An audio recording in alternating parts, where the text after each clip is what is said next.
All right, counting down. Here we go. Oh no. This is live stream starting. We're here. Oh no. Oh no. Here we are. We're on live. On. Oh god. Oh god. Hello. We're all gonna die. Okay. All right, here we I are. can see yours is going, Chuck. I got it on YouTube pulled up, so I can see yours is going. Okay, cool. Cool. Well, that's See all it? that counts. Yeah, Yeah, I mean that's the only one that matters. Yeah, we're only glomming on to Chuck anyway. That's the only reason we're doing this. True. I mean that's actually not completely untrue. I'm glomming on to Rob and Chuck because I don't have a following yet. I just started. Oh yeah, Rob and Homies Draw or something like that. So you're on too. Is it on? All right. Okay, Yep. I'm on my YouTube. I can't tell if it's going or not. but I Okay. can see Yep. Chuck. So Yep, you were live. all right. Oh, and look, we already have Mr. D-Man. Hello. Mr. D-Man is here. All right. All right. Well, we're all working on Rob's comic today. What have you named it yet, by the way, besides the I Silver haven't Penis decided sickle? on a thing. I don't make myself get in a rush for that because I'll just get myself stuck. Like if I don't come up with the name, I can't move forward. I'm like something will come up later. Yeah. So I'm not, I've just been calling it D and a J. yeah, D and a J. So that's what I call it too. So. Stay on theme and call it Severed End. So it kind of stays within your Severed Oh, Edge. that's hilarious. Master Zen followed by Severed End. So like, what's the connection? Well, Yeah. pick it up. That's Yeah. the next series.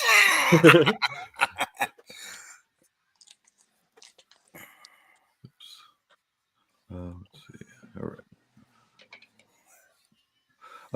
Cool. All right. Yeah, I'm doing Kill Snap myself. Still working on that. What page is this, Chuck, that you got? I don't know if I've seen This this is 8, page 8. one. Okay. This is. Oh wait, this is before he got his arms chopped. Oh wait, no, his arms are chopped off. Yeah, Okay. this is immediately Yeah, little- after. Yeah. Like that little- panel is where the guy's just sitting there looking at his own bloody stumps, going like, "What Yeah. the fuck?" The little bone hole there. Yeah, the So- bone hole. Yeah. Okay, that's a Rick's- different sort of show. You know? Wait, that's not what I meant, but you know. We've The been on bone for hole. 10 seconds, and all I know.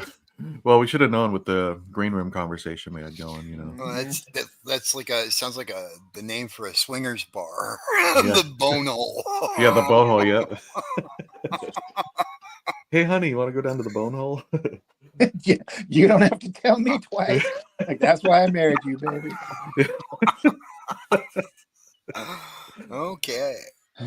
Wait, I marked this stream as for kids. Was that wrong? I don't think that was a good choice. I would say let's just not ever say it. Yeah.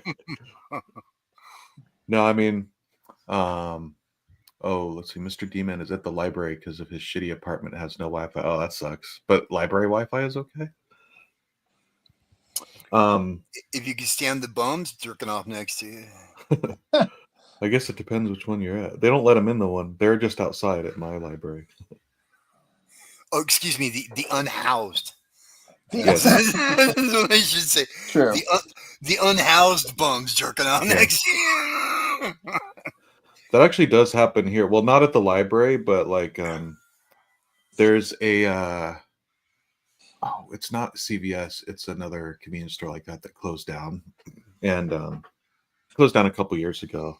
And it's right next to a gas station where I get gas. And more than once I've been at the gas station standing there waiting for the gas to fill. Yeah. And there's guys standing against the wall in the empty lot of that building doing just that. Furiously jerking it. All right. Well, I guess when you got nothing to lose. Yeah. I mean, I got excited. I got inspired, so I went home. Like, oh damn. like, all right. Yeah, yeah, Hey buddy, hey, hold on. Let me catch up. yeah. I mean, when you're in dire straits, but you can still get in the mood, I guess that's good. Everything is not lost. Yeah.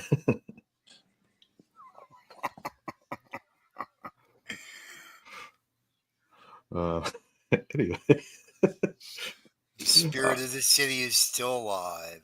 yeah. What were we saying right before we popped in that we were going to say for the stream? Now I completely forgot what that was. I don't know. It went away. I know we had that conversation. I can't remember what it was. Do we all have ADHD? Huh? I got distracted by the Yeah. bone hole. Yeah, that's right. Well, that happens because, get a little lit at the bone hole. Right. Hey, have you, Jason? Have you read this new Transformers series that's out there? Yeah, I love it actually. I just picked up this collection yesterday, and I've read it twice. I didn't think I was going to like it because I'm kind of a little prissy bitch when it comes to Transformers, but it's legit. Yeah, I'm not way into Transformers either until this. Like Daniel Warren, I picked it up because of Daniel Warren Johnson. Basically, I like his writing and his art, and yeah, he draws the Transformers so cool, and they don't seem all like kind of boring and like blocky. They look like they're fun to draw the way he does it. Kind of like we were talking last week. You're saying, Chuck, it gets kind of boring. You're just kind of ruling lines all day, but he doesn't use rulers anywhere. Yeah, I don't think he does. Like, he just freehands it in the finishing stage, I should say. I would imagine Yeah. he probably does to lay it out, but Well, he doesn't even laying it out. He'll do perspective for the backgrounds, but otherwise he just wings it. Because if you watch his, do you ever watch his Friday with D-Dubs streams? no, I just found his channel, and there's a director's commentary video where he talks about the first issue. I haven't had a chance to get through, but Oh yeah, he'll do really every interesting. every Friday he does a stream called Friday with D-Dubs, and he will either work on a page of something he's working on or a commission or something like that. And he's done a lot of Transformers pieces on there, and he'll do he'll rough out almost an entire page on stream, like sometimes completely finished. And Wow. he'll do Transformers and stuff or he'll do like a Transformers commission, and it'll look badass, and he just freehands it all. Even his perspective, he kind of just eyeballs. He'll like kind of put in the perspective grid, but he just kind of freehands it. Sometimes if it's real precise, he has one of those old-fashioned perspective tools, the one that has like the 10 little metal prongs that spread out. Oh yeah, You know yeah. what I'm talking about? Yeah, I know. I've seen them. Yeah, he uses that a lot. But he'll still usually just do that to get sort of the general dots, the points, and then he'll freehand the lines from there. It's pretty nuts. What has he done before? Where did he come from? I've never heard the name that I'm aware of before this thing. Oh, he started doing a webcomic that got really popular out of nowhere. He was just doing it after work while he was working a day job called Space Mullet. It's you can get it it's free online if you search it. His website's still up, but they just released a trade of it too. It's pretty good, and it's his writing's just always been pretty good and sort of heartfelt, I guess. So he got popular from that. But then he did a really good Beta Ray Bill series, which that thing is one of my favorite things from him. It's so cool. Wow. He got to basically make up the whole thing himself. So highly recommend that. What would that be like? They're like, do whatever you want. Yeah. And it's awesome and it's successful and people love it. And they're like, hey, you want to do Transformers? Do whatever you want. Yeah, pretty much. That's what's kind of been happening. Like he did that with Beta Ray Bill, and he did a Wonder Woman one that's also really good. It's probably my favorite Wonder Woman comic. I think it's called Hollow Earth. But man, she's like this sort of like savage in the future or something. Like it's really cool. It's not like your typical Wonder Woman. She's like this savage warrior kind of. I'll have to This seek ain't it your out. daddy's Wonder Woman. Yeah. But yeah, the Transformers is cool. Like you've read it already, so not spoiler alert anyone who's watching, but it's been out for a while. I think the second trade's about to come out, but it's tied into the Energon universe, so G.I. Joe is in it. So I would have picked it up because there's a subtle little hint at it if you're paying attention right at towards the beginning. But the lady that works the shop at the comic store I went to, she said that it sort of ties into G.I. Joe, so I was kind of looking for it, and I was kind of like, I wish you wouldn't have told me that. I would have liked to have been surprised by that little subtle hint. But his artwork, I was like, the way he shows the machines transforming is like the best I've ever seen it done on like in print ever. He's just Yeah. got a way of making it work. And I'm like, that's perfect. Yeah, he just draws that like tech noise so well. Yeah. That's the only way I can think of to describe it, because it's not specific. It's kind of like how Mark Silvestri always do, like when he draws debris and tech like that. It's like kind of just nonsensical, but it looks really busy and cool. Yes. Yeah, exactly. I agree. It's So, indication of detail rather yeah. than detail itself. Implied detail. That's Yeah. right. Yeah, so he that's one of my favorite things he does. I guess that's probably one of the big appeals for me. Yeah. I was really surprised. I picked it up based solely on, well, I mean, I heard it was good. So I was Yeah. curious. But I'm like, I've got a channel. I bet this will be, because I've had people ask for it. I'm like, all right, fine. But Yeah. it also turns out I really enjoyed it. I wasn't Yeah. expecting to, because there's so every iteration of Transformers is some new alternate universe. There's no one prime universe. There's the cartoon, there's the movies, there's how many different comic series, how many different TV shows, and they're all different. Yeah. So I'm like, well, here's just another variation on it. But it was really good. Yeah. So I'm a believer. So you gonna do a video on it then? That's Oh, cool. yeah. It's Awesome. it's going to be up this week. I get to go in for my little medical procedure this week to get the old Roto-Rooter. Oh, like the age thing that you do. Colonoscopy. Yeah. So I'm just trying to get videos done for the entire week, so I don't even have to think about it on the days I'm like doing the prep where you take all the pills and the liquid to go shit yourself to death. Oh yeah. Dude, you should live stream that. I shall be. Do like a subathon? I'll just have the camera pointing at the wall. Yeah. You just hear me go, oh. Get like a colon cam, and you could do a whole new type of live stream. You know, Oh man. toilet Have you done- cam. Yeah. I mean, Twitch streamers do that. They'll stream for like a month straight, and you have to go to the Yeah. bathroom. I mean, they'll bring the mic in their room and talk while they're on, but they don't bring the Yeah. video. So Like That's your fucking niche. LBJ, dude. Like Lyndon he- Johnson was supposed to be famous for that. Like he'd invite you into the bathroom while he was going, because I guess he was really well hung. So he wasn't embarrassed by anybody seeing. So it was just like, come on in and take a look. You know. dang. Hey, if I was really well, I'd be like, please, you want Dude. you want to see it. Don't act He like had you a- don't. He had a nickname for it. He called it Jumbo. Oh my God.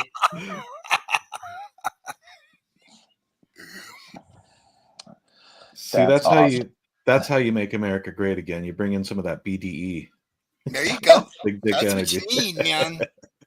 That's what you need.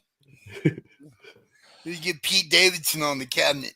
I know, right? God damn, man, that dude must be like fucking 14 inches or something. Well, like, see, like Wide. once I heard that, I was like, oh, now I get it. Okay. Yeah. Yep. I hadn't thought about that, but I guess that would do it. Sure.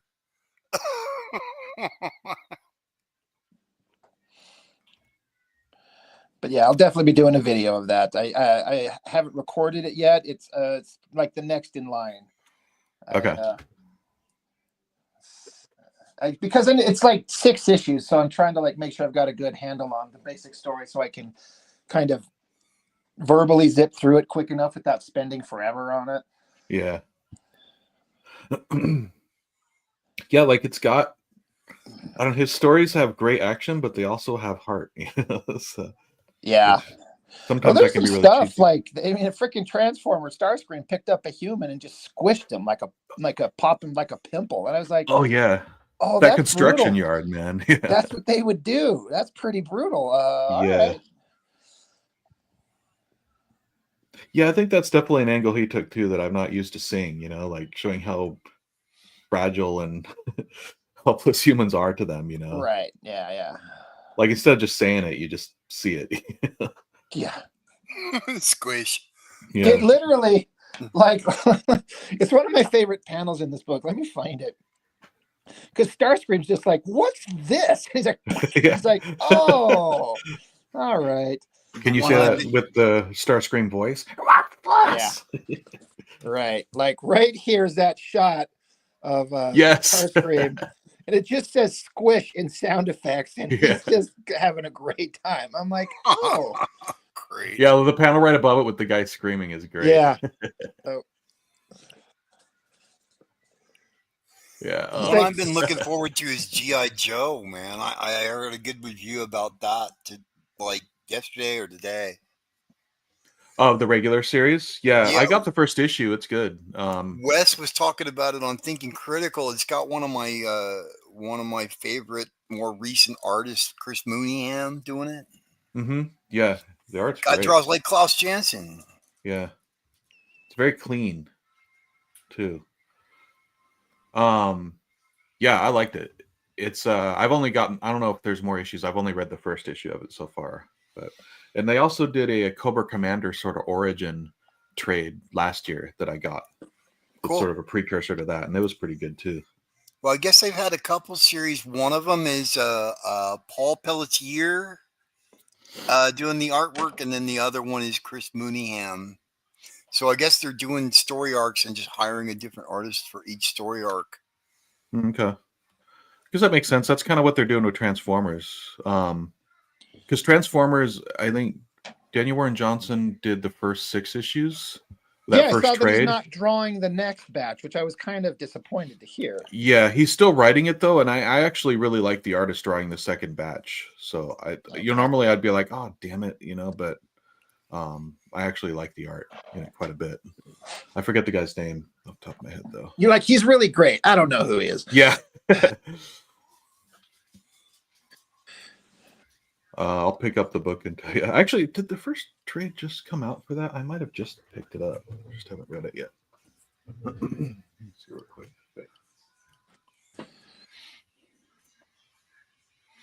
Speaking of Klaus Janson, I'm trying to get very Jansen-y. Jansen-y, that's the new stuff. That's right. Jansen-y with this stuff. Yeah. What'd you think of that black and white Klaus book that's coming out? I think it's overpriced. How much was it? I don't remember. Well, look, it's like $35, but by the time they send it to you from Europe, it's going to cost you $50. Oh, that's true. It's a European thing, huh? Yeah.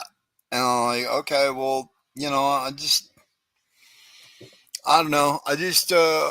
I don't think it's going to have enough in it that I'm really interested in to make it worth the expenditure. Do you remember how many pages it was? I only kind of looked at it on my phone. I want to say it was just over 200, so it was a good page count. I mean, it's not like, yeah. Yeah, it seemed like it was worth the money, but I'm like, yeah, I don't know. I got to kind of hold out at this point. I get dirty looks when I buy books. So, yeah, well, I'm running out of space too. My wife's looking at me like, really? Another fucking book? I get it too, because I'm running out of space too. Same thing, man. So I've gotten the new trade, but I guess not. Maybe it's pre-ordered for the new Transformers trade. But yeah, there's stuff coming out that I want to get. There's an omnibus coming out in February of Ann Nocenti and John Romita Jr.'s Daredevil stuff. And I want to get that. I was going to get the X-Force, but then I realized, there's really only like 13 issues or so, 12, 13 issues that I give a shit about in that book. And the artist edition, you mean? The omnibus of X-Force. Oh, I didn't even know that was coming out. Okay. Yeah, it's already out. Out. But again, you only got like, they're reprinting like 30 some odd issues, and there's only less than half of that I really care about. And yeah, I think I'd be more interested in the pre-X-Force stuff when it was New Mutants, because you got all that. I mean, you have the early Rob stuff, which I liked, and then you have that Sienkiewicz stuff in it. That'd be kind of cool. No, that stuff might be available too. I'm not sure. Yeah, it might be in an omnibus already. Maybe. I don't know. Yeah. If not, then it's in an Epic collection or something like that. Yeah, I guess I don't have it yet. Just looking for it stack here. But I'm eager for it though. One more check. Let's see. Thought I had the G.I. Joe here too. I was gonna look up that, but yeah. Let's see. Who's writing the G.I. Joe one? Chuck, do you remember? Larry Hama. Oh, okay. Oh, wow, he's coming back. I didn't realize he was writing it. Yeah. Josh Williamson wrote the Cobra Commander one, which I thought was pretty good. Andrea Milano was the artist, which I kind of dug the art actually. I don't know the artist that well, but it's pretty cool. All right. Let's see. Back to draw. No looking at books. Draw. Draw, sir. You're on camera.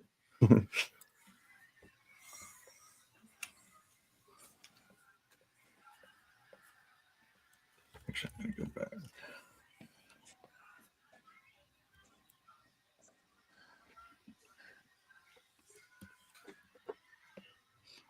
We need some music going, though. Could you guys sort of want to do a sing? Do a what? A sing along. Oh, the three Sing of along? us. No, not really. Chuck's like, I'm just gonna be real with you. No, go fuck yourself. I'm just kidding. You're supposed to call my bluff on that because I don't want to do it. Oh, okay. Yeah. It's like, yeah, damn, don't be so agreeable. Just say no. Larry Hama is the goat. Well, you get enough drinks in me, and I'd probably sing along. Oh hell yeah. Wouldn't I be don't any know. good. Well, just give you more drinks so you'll stop. Because I'm not a big fan of karaoke or any of that stuff, honestly. On this. I'm gonna work on the hand and heart, his splatting heart. I don't know whose heart it is, but it goes along with the severed penis, I guess. Just cutting off all kinds of stuff over here. Yeah. It's from mine's from his heyday, a flashback to when he cut other things out before he got his stuff cut off.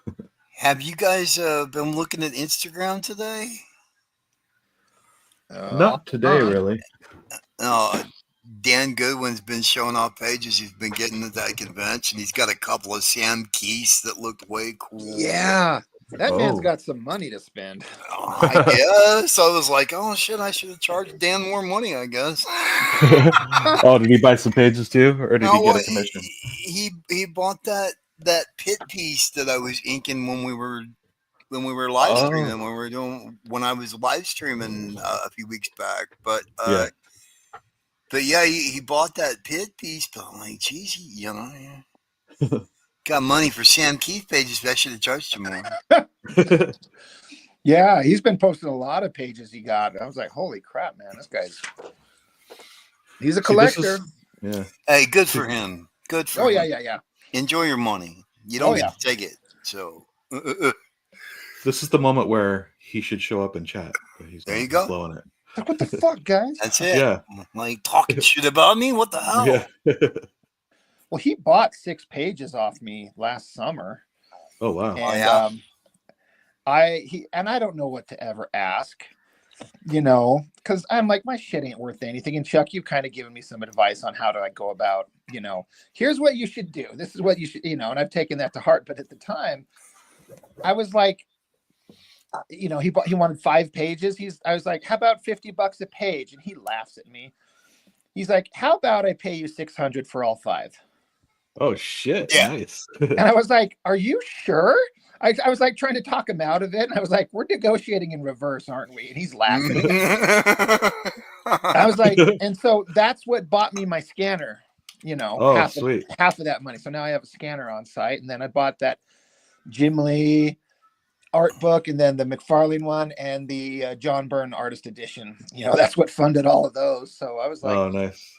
All right. Well, he's a good guy, and Yeah, it's cool that he's honest like that too, and like he cool is. about it. Yeah, he's a good, an honest guy. I support the heck out of him. Well, and I was fair too. Like I based mine the pit piece that I sold him was based upon the price that Brett was charging, like back when he did it. And I'm like, okay, it's a blue line, and Brett wanted like, you know, this amount for his. This is a little smaller, and it's blue line, so he's never touched it. But you know, it's years later, so you know, and we struck a deal. Yeah.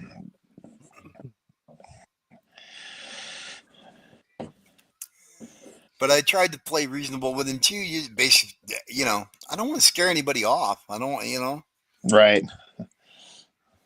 Have somebody be like, "Oh, okay, I'll let you know." I'm like, "Oh, that's a no." Yeah. Well, and that shit gets around too. Like you know, like the next thing you know, you'll be hearing stuff like, "Oh, I was gonna approach you about buying a page, but then somebody told me you charged an arm and a leg." You know. Yeah. Yeah, you think your shit's that good? I'm like, well, I mean, I don't know, maybe. Well, look, man. I can tell you later on in your career, as you've done pages and everything else, you'll wind up selling stuff, and then you'll look back and you go, oh, "Man, I really wish I hadn't sold that." Yeah. Like if I had it to do all over again, I wouldn't have sold any of my Brett Booth pages at all. Yeah. I really wish I hadn't sold any of that. Just depends on circumstances too. Sometimes you just need the money, or you got a family and all that crap. Well, and you're kind of thinking to yourself too, there's going to be more, you know? Yeah. Yeah. And then what you find out later is you don't really know when that faucet's going to shut off. You know, at some point or another, almost all pros kind of get put on ice, you know? Mm-hmm. And you don't really know when that's going to happen. You just sort of working month in, month out, and you don't know. And then all of a sudden, one day they're not calling you anymore. Or that in combination with like what it did with me. I got tired of, like, man, it seemed like the whole thing had gone to this point where every single month I'm having to put together sample package like some brand new, fresh off the boat rookie. You know, I got a decade in this damn game. When do I stop having to submit? You know, when do I stop auditioning? You know, Right. You know. Yeah, it can be frustrating because I mean, yeah, that's how it should be. I mean, like, you know, this isn't comics, but like, you know, I work in like movies and animation and stuff, and I always have a reel I'll update every couple of years, but ever since my first job that I used it for, I'll always send in a reel, but they don't look at it anymore. Right. They just kind of go off word of mouth now. And right. They just know who you are, and they talk to people, and they go, okay, well, he's good to work with, and that's how you get the gig. Yeah, or like how usually, I mean, it's a little different for the interview process because you don't really interview for comics so much, but yeah, like a lot of time they'll just look at what you did too, and then you'll come in for the interview and they'll sort of quiz you on it to make sure you're not full of shit, that you actually know how to do it, you know? And they're like, oh, okay, yeah, he's not lying. So yeah, let's bring him in. He's cool. And to make sure your personality clicks too. But yeah, it should be, I mean, I don't know. I guess it varies with comics. Some people get that and some people don't. But yeah, if you've got 10 years of experience, you shouldn't have to be, you should just be able to send a list like, hey, you know me, I worked on these, you know, if you got work, let me know. So, like, I'm not looking for a, you know, to do the convention portfolio review line thing anymore. No. Yeah. You're like, I'm really done with that. Yeah. Of course, now at this stage of the game, I'm sort of like, you know, I've come back, so I don't know, you know, and I'm coming back in a digital format, and so I'm kind of interested in people's opinions again. Yeah. You know, I don't feel as tried and true with this. I think one difference is though too is like, you know, age and experience and like your kind of station in life currently, you're not sort of as desperate, so you can kind of yeah, that helps. Yeah. That helps a lot when you're not living quite so hand to mouth and the wolves aren't at the door quite so hardcore. Yeah, it's like, you, if you still aren't on like an A-list artist or something, you can't like, you gotta like do some things you might not want to do, I guess, but you don't have to like just desperately take any little thing and get just treated like shit by everybody you work with. You can kind of pick and choose, or you have the freedom to leave that if you don't like it, I guess, which is a Yeah. big thing. Well, at this point, that's the ground rules. If I'm not digging it, if I'm not having fun, if I'm just doing it for the money, I'm out. Yep. Oh, someone's saying's here. What's new, ladies and gents? What's up? You taught Terry Oh, Austin. Taught Terry Austin everything he knows. Yeah. There you go. I knew it. Shocula. He told me that at a convention one time. When Terry Austin and I were broing it up, having drinks together, he told me. I called him once. Oh, yeah? Yeah, I called him once. This was like 94, 95, something like that. You're always in the office, and since I'm getting photocopies, I'm also getting leftover FedEx boxes because those are just the right size to store the photocopies. Mm-hmm. Okay, so inevitably in the boxes, they have boxes over there getting ready to throw them away that artists have thrown in, because at this point it's still all analog stuff. Everything gets shipped FedEx, so there's plenty of boxes around. Yeah. Well, I would just grab up a couple boxes and stick them in the car and drive them home. And like, okay, I got some more storage boxes for copies, this and that. I really didn't pay too much attention to it until I like looked at one of the boxes, and the inside was the invoice, right, from the artist. And it was a box from Terry Austin, and it had his phone number on it. Oh. So yeah, I called him and I chit-chatted with him for about an hour. Oh, that's cool. So he was receptive 30 to minutes it. to an hour. He was real cool about it. He was Yeah. actually real cool about it. He said that he had a similar experience where he was tempted to call Alex Toth, but he was afraid that Toth would yell at him. And I said he probably would have. From what I hear, he probably would have. Oh, was Toth kind of grumpy? Toth was. Yeah. From what I heard, man, he's kind of a tough character to get along with. Yeah. That's all I've ever heard about the guy, is that he was a real ball buster. Yeah. Huh. Yeah. Okay. And you think some of these guys like will pick you apart? Like, he's in that Neil Adams, Howard Chaykin school of look, man, I'm gonna give you a sample of how bad they can rough you up when you get into this. Yeah. Because clients will. That's the thing, is people take their portfolios up to these guys and they go, oh, I took my portfolio up to this guy and he reviewed it. He was a total jerk. He like beat me up and everything else. And I'm like, yeah, dude, that's nothing compared to what a client will tell you. Yeah. Because a client isn't a fellow artist. Okay. They don't know how it feels to do this stuff. They're just a consumer. Okay. So if such and such character looks stupid to them, they're not afraid to tell you right to your face, this character's face looks stupid, Yeah. or like, oh, this looks jerked over there. Like, oh, this guy looks like, he might be a little light in the loafers. I wanted to be like very manly, or they're not afraid to tell you. Yeah. So it just depends upon who it is you're talking to and what it is. And I really think in a way that those guys were good in the sense that they're not going to stroke you, man. They're going to slap you one, and you better get used to it because it happens a lot. Yeah. Even without getting yelled at, you just got to learn to have the confidence in your own stuff and kind of know what direction. Because a lot of time they won't even give the time of like tearing you a new one or telling you it sucks. They'll just like cut you off, almost like ghost you because they don't like it and you don't even know why. Yeah.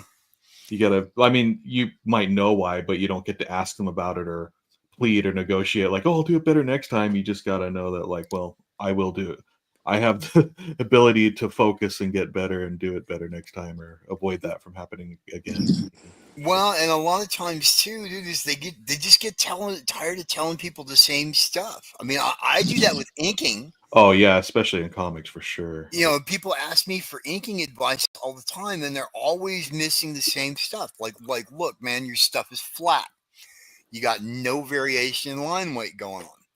Everybody takes that like they're so busy looking at the pretty rendering lines that they're not looking at the outside contours of that figure. They're not looking at those holding lines and seeing like what thickness makes this do what.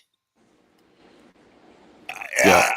Which to me, that's like, gee, if you take away the color and you don't know how to do that, it's flat as a dime, man. It looks like shit. Yeah. And plus, you got to know how to take the critique and criticism to and improve, because like that's another thing. Like the client will be more cold about how they present it, but it might not actually be being mean either. That's just how they are. It's business, you know, and you got to be able to take that and use it, you know, like I don't critique a lot of comic stuff, obviously, because I'm not a known comic artist, but I get a lot of people that send me their reels and stuff to like ask about their cinematography and their animation and stuff. And most of the time people are cool, but I don't, you know, every like 10 people, there'll be one person that does what I used to see people do in comics all the time when I'd be waiting in those portfolio review lines. They get their critique and then they start making excuses, like trying to explain it and like Right. justifying it instead of just being like, oh, you're right. Oh, you know what you're talking about. So I'm going to work on that. Or, you know, or maybe ask legitimate questions on, you know, like, well, I made this decision because of this. So like, how should I think about it? Instead of like, well, I wanted to do, you know, it's hard. I'm trying to think of a specific example, but you know what I mean, where people will, they'll just sort of argue it with you. Like they're right and you shouldn't be critiquing it. It's like, well, why Right. did you Like even they're going to ask argue. me? Like they're going to argue their way into a gig or something. Yeah. And it's like, if you don't want, you know, a critique, then why did you even ask or show Yeah. it to me, you know? But yeah, I think it's the same thing. Yeah, they're not wanting a critique. They just want you to like look at it and marvel over it and offer a gig straight out, you know. They don't want to be told it's not quite good enough yet. Well, that's what everybody would like to see happen, sure. You know, I mean, Of you're not course. standing in this line to like, oh, I didn't really want a gig anyway. I just wanted to see what you'd say. Yeah, yeah. Yeah, you know. So, but yeah, I mean, I get it. People get, you know, they got a lot invested emotionally in this stuff and everything else. But at the end of the day, man, you got to look at it. Well, Jason, you know this, especially like working around Hollywood and stuff like that, dude. These guys are all business, okay? Oh And yeah. the fact if you're like, dude, if you're if you're a brunette and you look like oh, what was that bitch from the fucking 1940s? Oh God, why am I'm Betty blanking. Page. Betty Betty Page. That was Yeah. it. That was Yeah. it. If you look like Betty Page and they're looking for a Lindsay Lohan type, Yeah. then it doesn't really matter what you do. You're Yep. shit out of luck, right? From the get go, and that's all there is to it. Like, yeah, if you run into an editor and he prefers cartoony or non realistic styles or stuff that's very kind of abstractish, you know, like using a lot of dry brushy kind of high contrast effects, and you come at them with 90s rendering and trying to make it look like Jim Lee. Well, I'm not looking for Jim Lee. I'm looking for Humberto Ramos. Yep. I'm looking for Mike Waringo, you know, Hmm. and that's who they want. You're just the wrong guy for the job. Like, Yeah, you know, like they're not looking to find someone who can talk them into wanting something they right, don't already have in their head. They're just looking for what they right. want. So They have something in mind, you yeah, know. if you're not right for it, then you know, accept it and move on to the next gig. Don't try to argue it and force it. You know? It absolutely won't work anyway. And you wouldn't, Yeah. honestly, if you got the gig that way, if you had to argue your way into it, guaranteed they're going to treat you like shit the whole time. If you did Oh manage yeah. somehow to talk them into it, you're going to be Yep. hanging by a thread the whole time. And like man, you're on thin ice over here. And Yeah. who wants to work like that, man? It's true.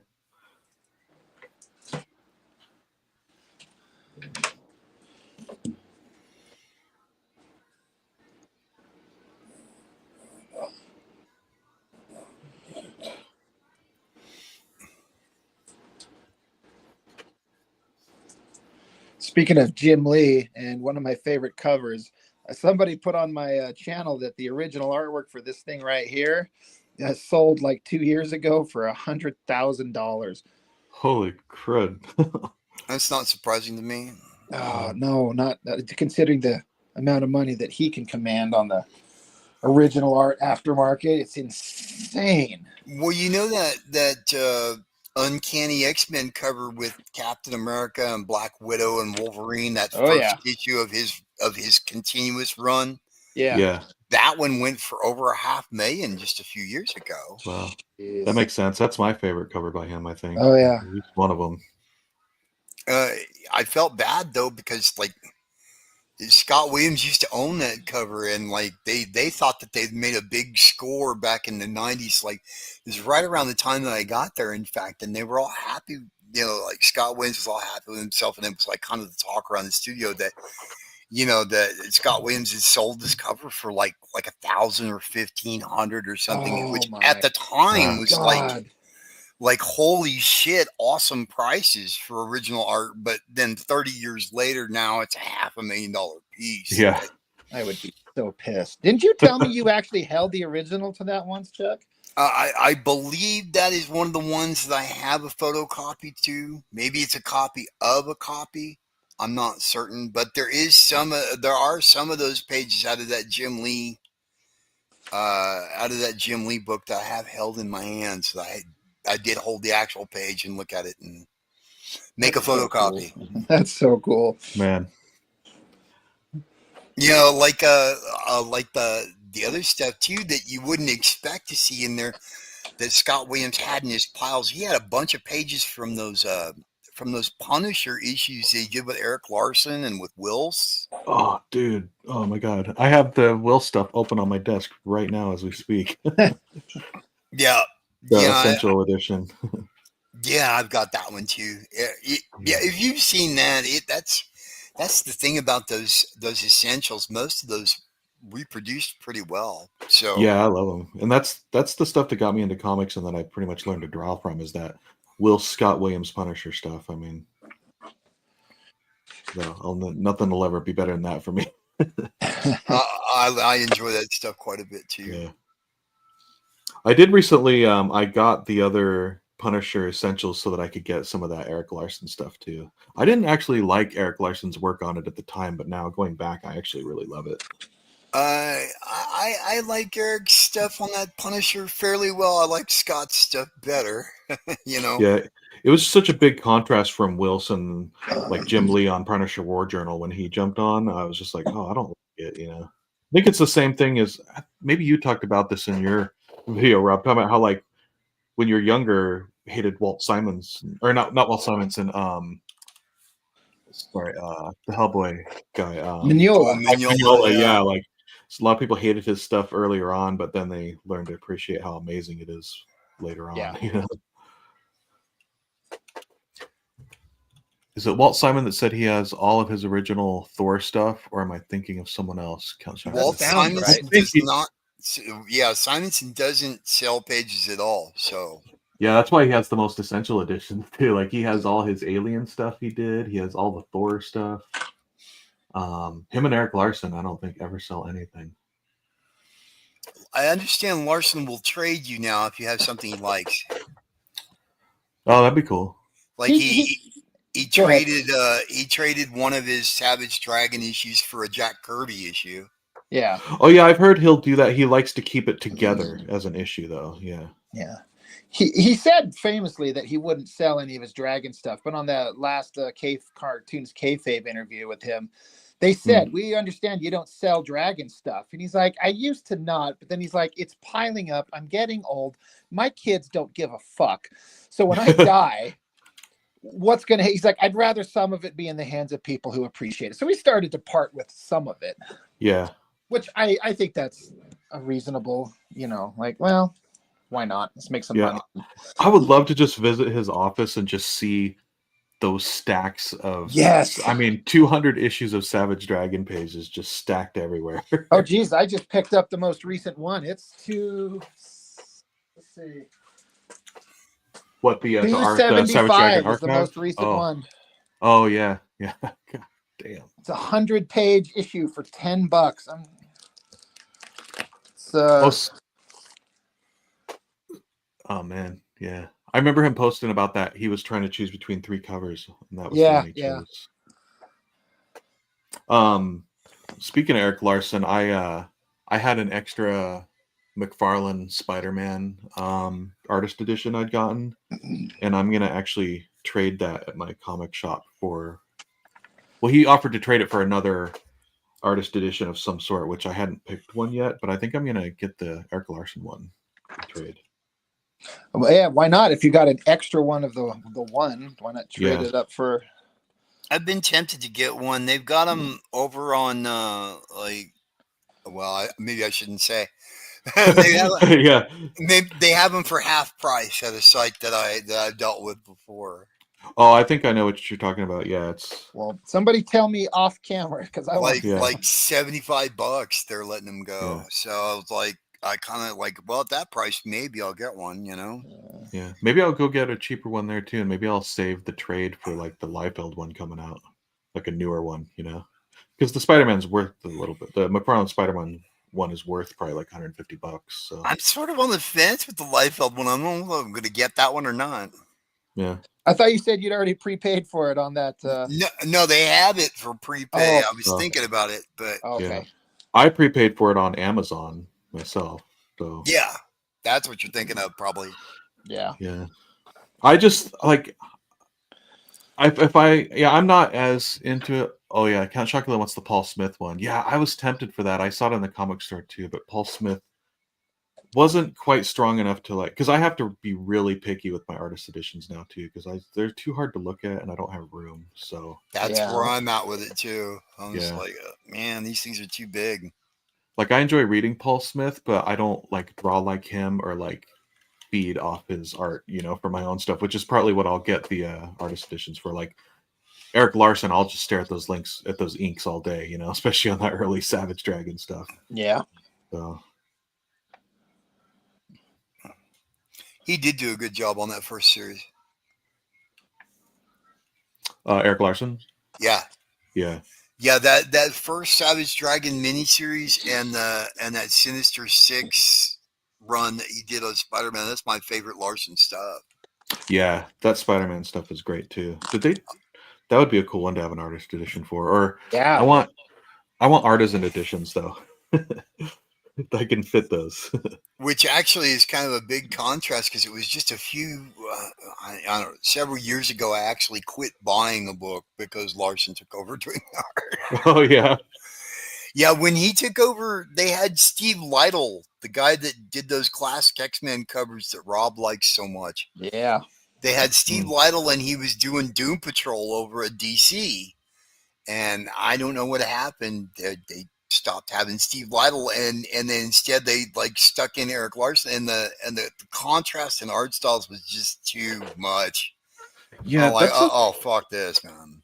I think it's good that Larson just went on his own anyway, because I think that's what happened a lot. He would get thrown on a book, and it would just be such a polar opposite of the artist that was on it before him that it was just shocking. Because like I liked his stuff, but the same thing happened with Spider-Man. I don't remember who was doing it before him. Was it McFarlane? Oh yeah, see, so you went from Wills to Eric Larson, and then you went from McFarlane to Eric Larson. And both times it's kind of like, oh god, this sucks. But then I look back and I'm like, this was freaking awesome. I love this. Yeah, it's not that the work was bad; it just looked bad by comparison. Yeah, so some artists just don't fit the books. Yeah, I mean, I actually don't think that was the case with Larson though. Too, I think he fit the books. It was just, he didn't fit right after that artist. So, like if they had launched a different series or something separate, maybe it would have worked better. You know what I was shocked is Larson said in an interview, I think that one with the Kayfabe guys, when he took over Spider-Man after McFarlane, and he was told it's going to be a hard gig to follow McFarlane, and he's like, yeah, I know, but I'm going to do it. And he said sales actually went up. Oh wow. He said that, and I don't think he'd be making that up at all. I mean, yeah. Well, with the Spider-Man stuff, I definitely learned to like that stuff while he was on it. The Punisher stuff, I was just turned off, and I just ignored it at the time until later. But the Spider-Man stuff, I did end up buying that stuff. I was into it after it. I adjusted to it mentally. And he had more time on it too, I think. How long was his run on that? Which one? Spider-Man. On Spider-Man. After McFarlane? Yeah. It was. He was on it for a while, wasn't he? It was just the one run. Maybe I'm just remembering wrong. I want to say it's a 6-part. It might have been an 8-part because they split an issue because his house burned down. Well, Yeah. look. Oh, is that when it happened? Holy crap! Yeah. Here's the thing, though, is he also did Amazing for quite a few issues before that. Oh, that's what I'm thinking of. Yeah, then. he was on Okay. Amazing Spider-Man for a long time. Okay, that's what I'm thinking of. Yeah, I was like, wait, it was only 6 issues he ever did a Spider-Man, but yeah, okay. Now I'm not crazy. Yeah, because there's an omnibus that's out of Michelini and Larson's Spider-Man run. Oh man, I might have to get that too. I've been thinking about getting that. Yeah. Cheapgraphicnovels.com. They got it for $59. Yeah. You see, you just spoiled it. Now everyone's gonna get your book, Chuck, the Eric Larson one. I see. I didn't say though that was the one you spoiled. Oh shoot! No. I was saying that's not the one. You said that's not the place, right? That's what.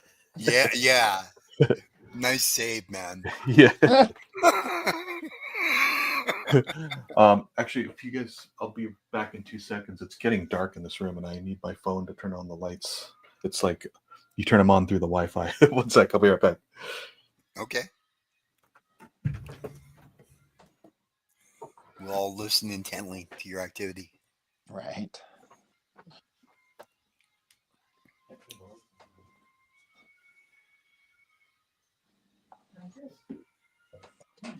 Okay. I think that panel's done. Nice.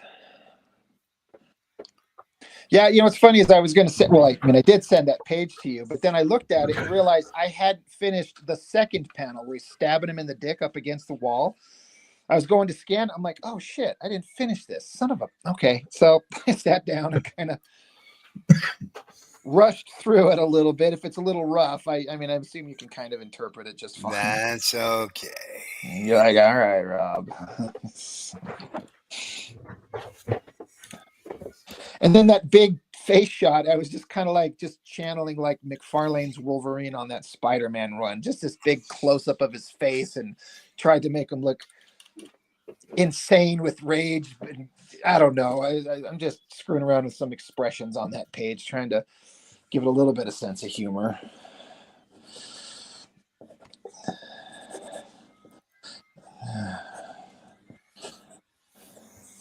Yeah, I'm liking that. I'm keeping some more of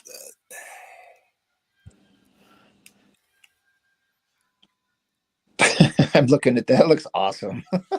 It's just, that guy, that character. I'm kind of liking that character the more I kind of think about him. So you always do that, man. You like fall for these characters right when you kill them off. I do. I'm like, this was a cool guy. Like, man, I shouldn't have killed that guy. Son of a bitch. It'd be easy enough to create some comic book world bullshit resurrection. Yeah, it's comics. You can always bring them back, man. Yep. That's funny because I recorded a video today for. Trying to find it. I got it sitting right here. Where the fuck is it? Oh yeah. The Death of Wolverine. Right. Did you ever read that one? No, because I knew he wasn't gonna actually die. Right. I talk about that. So he does, quote unquote, die, but he's back. I don't know how long it was, not too long. But that was one of the reasons I avoided it. I'm like, you're not gonna Wolverine's not dying. Shut up. Like whatever. Man. But then years later, I was like, all right, there's a collection. All right, let's just get it. And it's a well-told story, but I was like, he's not dying. You guys are. Oh wow. No, he died. It's just dreams now. Yeah, he's never come back. No, the only one that's died and has not come back that I'm aware of is Captain Marvel, the original Captain Marvel, the dude. Oh yeah. Oh, They did The Death of Captain Marvel as the very first Marvel graphic novel, and this would have been like back like 82, 83 or something crazy, or maybe even earlier than that. I don't even know. But yeah, they've never brought that character back, and that character had a fairly decent degree of popularity before that. wow. Yeah, I don't think I ever read them. Oh, we got Jeffrey Bites and Greg Lankard here now too. All I can't right. see any chats on my comment. They must be all commenting on like yours or something because it's not coming through on mine. But Oh, there might be a comments tab you got to go to in the same. But Yeah. my I can click on it, but it doesn't show anything. Wait, I'm on chat comments. There it is. Fuck, I'm stupid. yeah, it should be showing all of them, I think, and then I can Yeah. just like click one to put it on screen so that everyone Yeah, on the screen. no, I got can it. see I'm just Yeah. dumb. I like to demonstrate it publicly, but I'm stupid. I like that it'll feed in even when you guys co-stream from your channel. It'll feed that into this one so we can see all of them. Yeah. Yeah. Oh, But yeah, so you say that Captain Marvel's the only character that's died and stayed dead. It used to be Gwen Stacy and Bucky, but they certainly dug those corpses up. Yeah. I do like what they did with Bucky, though. Well, at least in the movies, but they kind of play that into the comics too. Yeah, that's fair. I didn't mind that. I was surprised. Yeah. But yeah, everybody else that I can think of, yeah, I mean, it was even like a running joke in the X-Men for a long time. Like, you know, he'll get better, you know. So-and-so died, but he'll get better, you know. I guess they just decided to own it recently because I didn't really. What was that run they did recently where the X-Men just had their own planet and like House of M and stuff? Oh, I don't know. I forget what they called that world. Well, I didn't like it, but like it was like the sanctuary for all the X-Men, and they could basically resurrect you there too, so no one would ever die. Oh, my brother was telling me about that. He's trying to explain to me because he thought it was pretty cool. I'm like, that sounds stupid, but yeah, to be people fair, I rave haven't about read it, it, so I don't know. I thought it was terrible. It's freaking boring. It's way too wordy. There's nothing going on. And like even they launched a new X-Men series during that era, the Krakoa era. That's what it was. Yeah. And I tried to jump in from issue 1, and I had they didn't explain anything. It was confusing, and it was just a bunch of people standing around talking. And I bailed after like 2 issues. That is, dude, I am so tired of seeing books where they do nothing except stand around with their thumb up their ass for 22 pages. I mean, you've heard my rant about the Ultimate Spider-Man. Freaking 33 pages of standing around talking. Yeah. Like, dude, can you draw more headshots? Like, we've covered all the characters' heads from every single angle. It's like a fucking anatomy book. Yeah. Like, you know, not to go too much into it again, but yeah, like the Ultimate Spider-Man one, like it's a trade, so it was probably stretched over 2 issues, which is even worse if you buy it real time. But it has Mary Jane and Peter in a bar talking to Harry Osborn and his wife for like 7 or 8 pages. And then they go to the Daily Bugle, which has J. Jonah Jameson and Uncle Ben who run it together. They have conversation for like 7 or 8 pages. And then they go back to a sidebar with Mary Jane and Gwen Stacy, who's married to Hazy, them talking some more. And then there's a sidebar with just Peter and Harry talking. And that's just talking heads. And then they cut to walking on the street outside afterwards with Peter and Mary Jane talking about it. And then they go back to later with Harry at a party talking on the phone with other people doing it. I mean, and then they show the Kingpin talking to Harry. And still all this time, there's no like cutaways to like action or costumes or anything going on. It's just straight talking. It's unbelievable, man. And I was reading it. I was like, what the hell is going on here? And I like started counting it. Even before that, they had Harry and Peter run into each other in their costumes, you know, like Harry's Green Goblin. And they run into each other and there's like a slight fight for a couple pages, but then there's 4 pages of just them standing on a rooftop talking. 5 pages of it. Then before they cut to the next 33 pages of talking. It's ridiculous. You know why that is, that they have to do that, right? Pad it out for the trade? Well, look, besides padding it out for the trade, besides writing for the idea of like a film adaptation of some sort, And like I've heard of that too. Like okay, we'll do this so that if we were to shoot this as a show, it would be cheap on the budget because they're just like in one location. It's just the two of them talking, and that's all they're doing.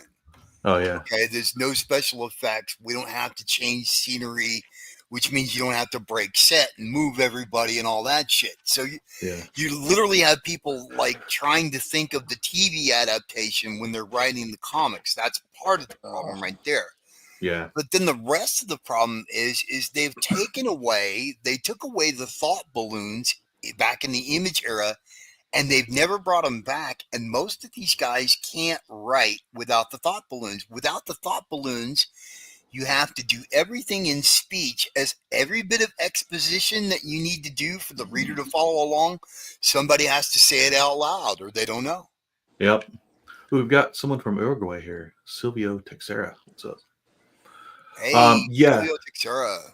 I'm going to show you something too real quick. I'm going to go full screen real quick. I don't know if you guys can see this on your phones, but I mean, you're totally right, Chuck, and it's just ridiculous. And this is actually less wordy, just still boring though, but some of them it'll have like so much talking it drives you nuts. But look at this. This is from the Spider-Man, if you can see this. 11 page, there's 11 pages in a row of this. Of just these panels, 9 panels a page like this. Jeez. It's like the fucking Watchmen, dude. Yeah. There was more action even in that. Like, here we go. I just turned 6 pages later. Still. It's still going. Wow. Yeah. But it's okay because afterwards it really gets exciting because then the dinner's over and then we have Peter talking with Mary Jane walking on the street. There we go. Way more exciting, huh? Okay. Yeah. So we break the grid to get in some establishing shots. Yeah. But then it gets really exciting because because then we have Gwen Stacy and Harry talking to a lawyer for 2 or 3 pages. You know. Dude, what is that thing on the wall behind you? That musical instrument? Wait, that thing? That one, yeah. Oh, it's a cigar box guitar that my dad had made for me. It's awesome. Oh my god, I want to play that so bad. Yeah, hang on one sec.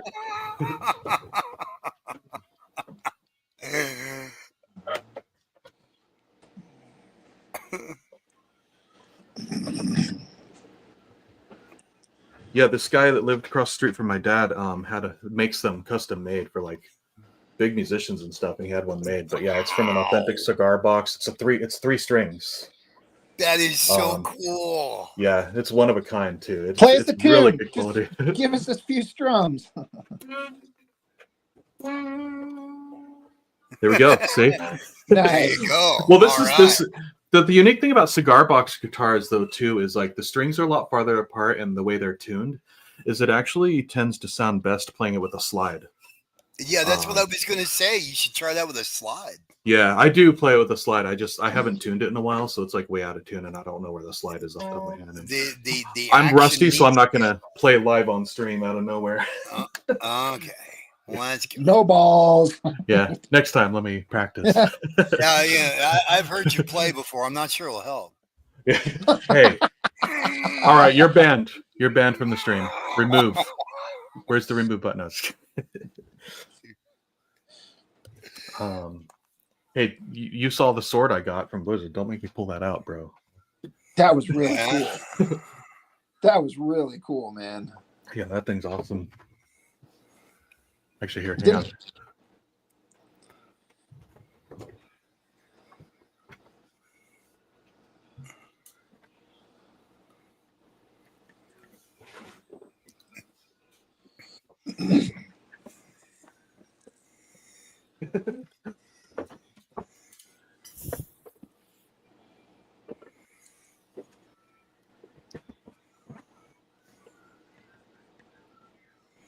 All right, I'm gonna do a little show and talk too. Oh, someone saying to yeah, those pages of Meter and MJ had titled panels, though. You know, exciting. Exactly. So it's redeemed. Tilted panels. Sorry, not titled. Yeah, I knew what you meant reading it, but yeah. Chitlid. They're chitlid. Yeah, pitted. Kitty. They're led by tits. Yeah. Chitlid.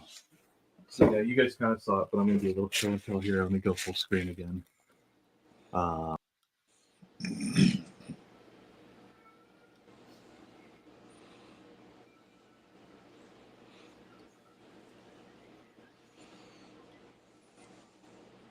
we go. All right. So if you work at Blizzard Entertainment that makes World of Warcraft and Overwatch and stuff, after 5 years of service, they give you this.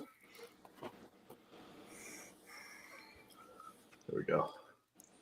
See that? That's ridiculously awesome. So, Well, yeah, it looks really sweet. It's a legit sword too. I mean, it's freaking heavy. Like if you're swinging it around, your forearms get tired. So it's metal. It's not plastic garbage. Yeah, no, it is. I mean, other than the fact that it's not like sharpened sharp, because Sure. it is a real sword. It's Cool. very high quality, well made and stuff. So It looks cool. this is a real diamond that's imbued with the power of Grayskull.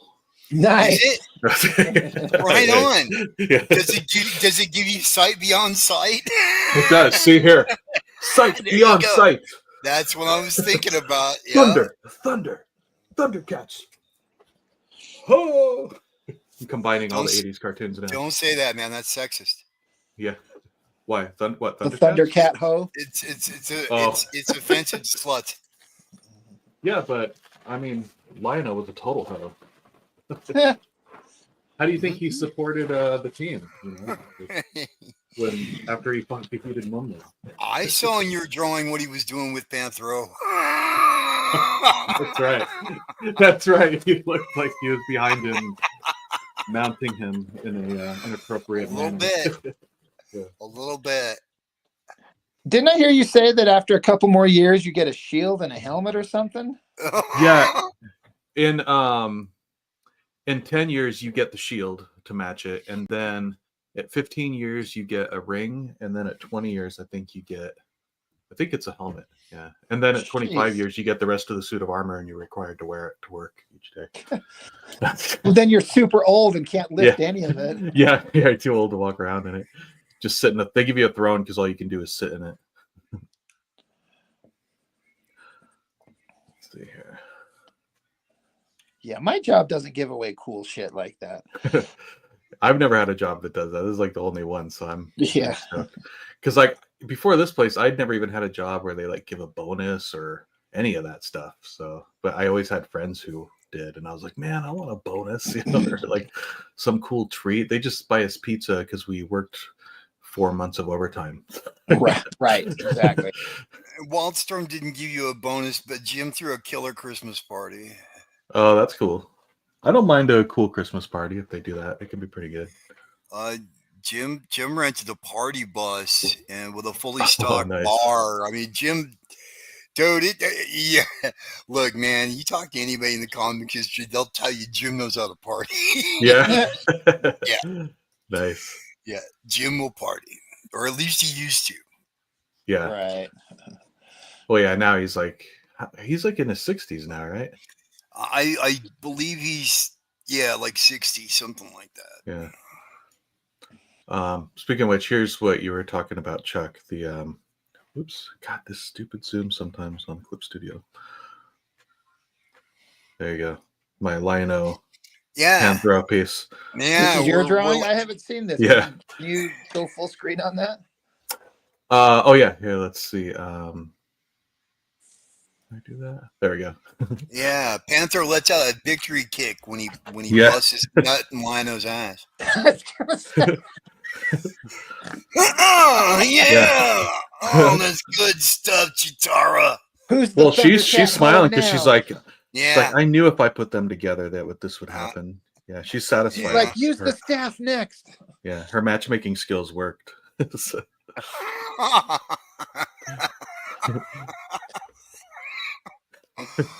but yeah, it was his accidentally posed a bit inappropriately behind Lionel.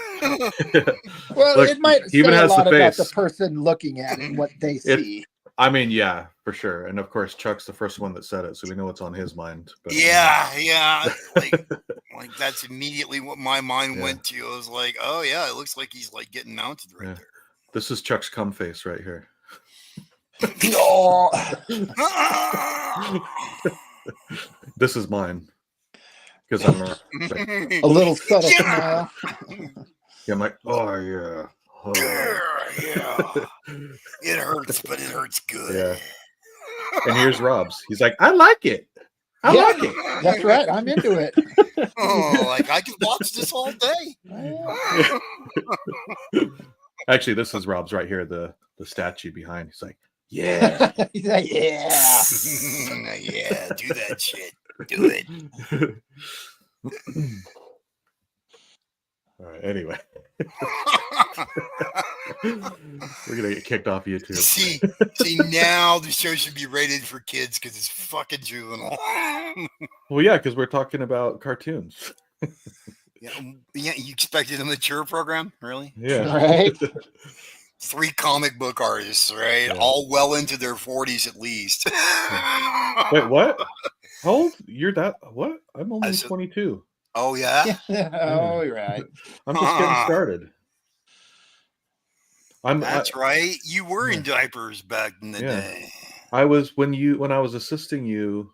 I was only 9. I was just a child savant, and you recognized my talent that early on. Yep. Yeah, and you're lucky you didn't get arrested for smoking pot with me. That's right. I was underage. That's right. Catch, where's the Comic Code Authority when you need them? See, that's why we needed them. That's why they were justified. We should have never got rid of them. I should have been Me Too'd. Actually, no. Time's up. I was the most boring comic book artist ever when it came to that kind of stuff because I was already married like when I got into the industry. And I really had I was trying to put my partying days behind me. So other than, stay home and do what I do by myself. See, that doesn't sound right. Exactly. That's what I was thinking. other than imbibing current substances that are now legal. Yeah. I don't want to. Is it legal in New Mexico now, by the way? It is legal for recreational use in New Mexico. Yes. Cool. So it is just like going to the store you go to a special store, of course. Yeah. But it is just like going to the store to buy anything else. So I don't even think anything of it anymore. Yeah, it takes the fun out of it. Sort of, yeah. Sort of. It's like, okay, the allure of this is sort of diminished. You're not doing anything dangerous or illegal. I don't care. Yeah.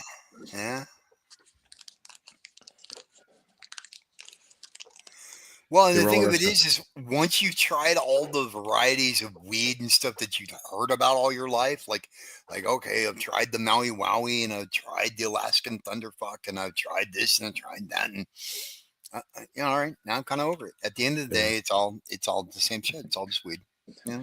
One actually drawback that's affected me, I think it's partly age too, but like since it is legal now, they can show all these details on the strains and on the jars they sell it in and stuff, so they can get real specific on like the strength of it. I don't know what percentage of THC was in the weed we'd buy off the streets or medical back in the day, but like you can buy stuff that's like 30 to 35% THC now, which is just an insane level and probably like more than double what we used to get. And it's just like stuff will just destroy you. And you actually do feel hungover the next day. I used to never get hungover from pot, but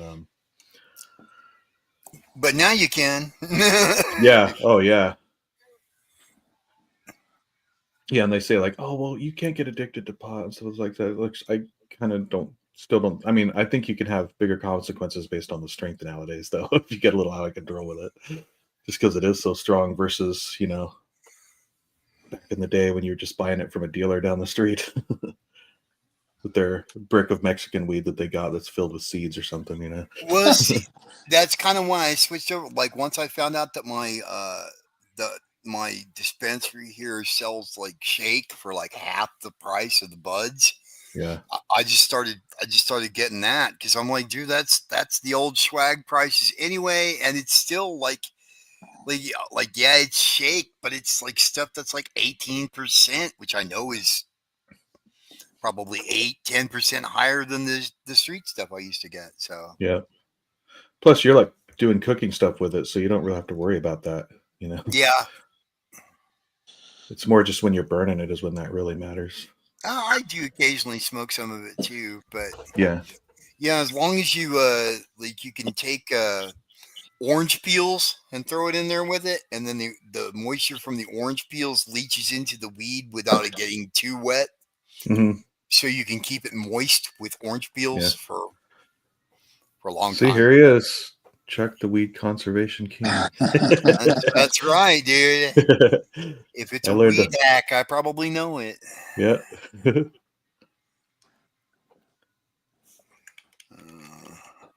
Yeah, if y'all are broke, Chuck will help you still have a steady supply. That's 'cause right. I learned lots of tricks. I will teach you to conserve Yeah. your stash. I never realized how much you could do with leftover bong water and stuff. It was genius. I was know, "Holy right? shit."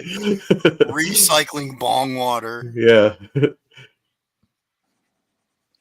I tell most people about that. They're like, "What?" I'm like, "Yeah, you can." Yep. And that was like a legit thing to do. Like same thing when you couldn't really, because the stuff wasn't as strong back then. So we would do things like the chamber pipe or like, let that water evaporate and just sprinkle it on top of the regular stuff to make it stronger because it wasn't strong enough. But that's because it wasn't 30% THC. It's because we were dope fiends. Yes. Kent Chuck just said, damn, in star. I know what that. You go to weed college? I do. I have a PhD in weed handling. I have a PhTHC. Oh yeah. Right.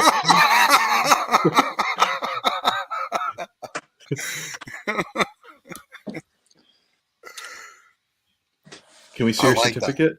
Your certificate's all sticky. I rolled it up. Yeah, remember the old Cheech and Chong record that came with the giant blunt paper? I knew somebody that did that. Yeah. I knew somebody that I think you told me about that. Had that album, and they went and bought a quarter pound, and they took out that they knew like it was a friend of mine's mom, and she owned the album, and we got all like a quarter pound. And we pulled that rolling paper out, like probably an ounce and a half that we used to roll this gigantic, like it's an album-sized joint, man. I mean, the thing was as big around as like a baby's leg, man. Yeah, like if people don't know what we're talking about, they had when the Cheech and Chong comedy album came out. What I guess it was the 70s when it originally came out. It was a vinyl record. And it came with a rolling paper as big as the square vinyl record case. So that's hilarious. Imagine how big that is. Roll an entire joint with that. Man, that would have been great to just see. It was like a half an ounce just in the roach or something like that. God, yeah. It's crazy. The biggest I've ever gone is my wife and I, the first few years we were together, we became major stoners. We were smoking like a couple quarters a week or something. It was insane. But at one point, we rolled the cross joint that Seth. Oh yeah. We rolled a cross joint, and then we lit all three tips, and then put that into the carb of our bubbler, and then lit the top of the bubbler too, and sucked through the carb. So it was like the bubbler top and the three tips of the cross joint, all burning at once as we sucked it. It's ridiculous. It was fun though. Good times. And then we were drinking like multiple cans of those giant Arizona teas every day, which are like just chocked with sugar. So gained a little bit of weight at the time. Yeah, Yeah. It was fun though. I don't regret it. Can't afford it now. No regrets. No regrets. No regrets.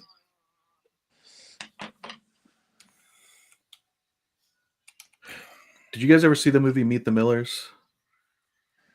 I haven't. It's I recommend it. It's pretty funny. Is it Meet the Millers? Yeah. It's with Jason Sudeikis, and he's like it's got Jennifer Aniston's in it, right? Yeah, and she's his neighbor, and she's kind of an asshole, but he convinces her to like pretend to be family so they can go across the border and get some money. I've seen that one. Yeah. You're a very aggressive woman. Yeah, but there's a scene. I think it's that one. There's a scene in it where the daughter's dating a guy, and he shows his tattoos. Like, yeah, you know what I'm saying? Know what I'm saying? And he like has a tattoo that says "No Regrets." No regrets. Yeah. Yeah. Yeah, Meet the Millers. The guy who plays the kid in it too, he gets the bit on the balls and it makes his testicle grow gigantic. He's the guy who plays the gold guy in Guardians of the Galaxy 3. What's that character? Warlock. Yeah, he plays Warlock in Guardians of the Galaxy. It's weird because he's such a skinny, dorky kid in that, but he's like all buff and cool and handsome. Yeah, he suddenly turned into a hunky guy. Like, what the hell? Yeah. Dude, my understanding is like those trainers at the Marvel movies get a hold of your ass and they can have you in superhero shape in 6 months. Oh yeah. No matter what you look like now. Like if you well, look what happened to Kumail. I was just saying, like, ask Chris Pratt. Yeah. Because they did that shit to him. Yep. Well, do you remember he's usually a comedian, Kumail Nanjiani? Yeah. He was. Oh, yeah. Wasn't he in the Eternals? Yeah, he was, and he got all buff and stuff. Super buff. I read that he was mad because he got super buff and then he never had like a shirtless scene. He was always in his outfit. He's like, what the fuck did he get so buff for? No one can tell. That's a lot of work. That sounds like something he'd say, like, at least in fun, you know? Yeah. That Eternals movie sucked, by the way. I didn't like it when it came out. I rewatched it recently and it didn't bother me as much. Yeah. It's definitely not one of the worst. There's definitely worse ones that have been made since Captain Marvel.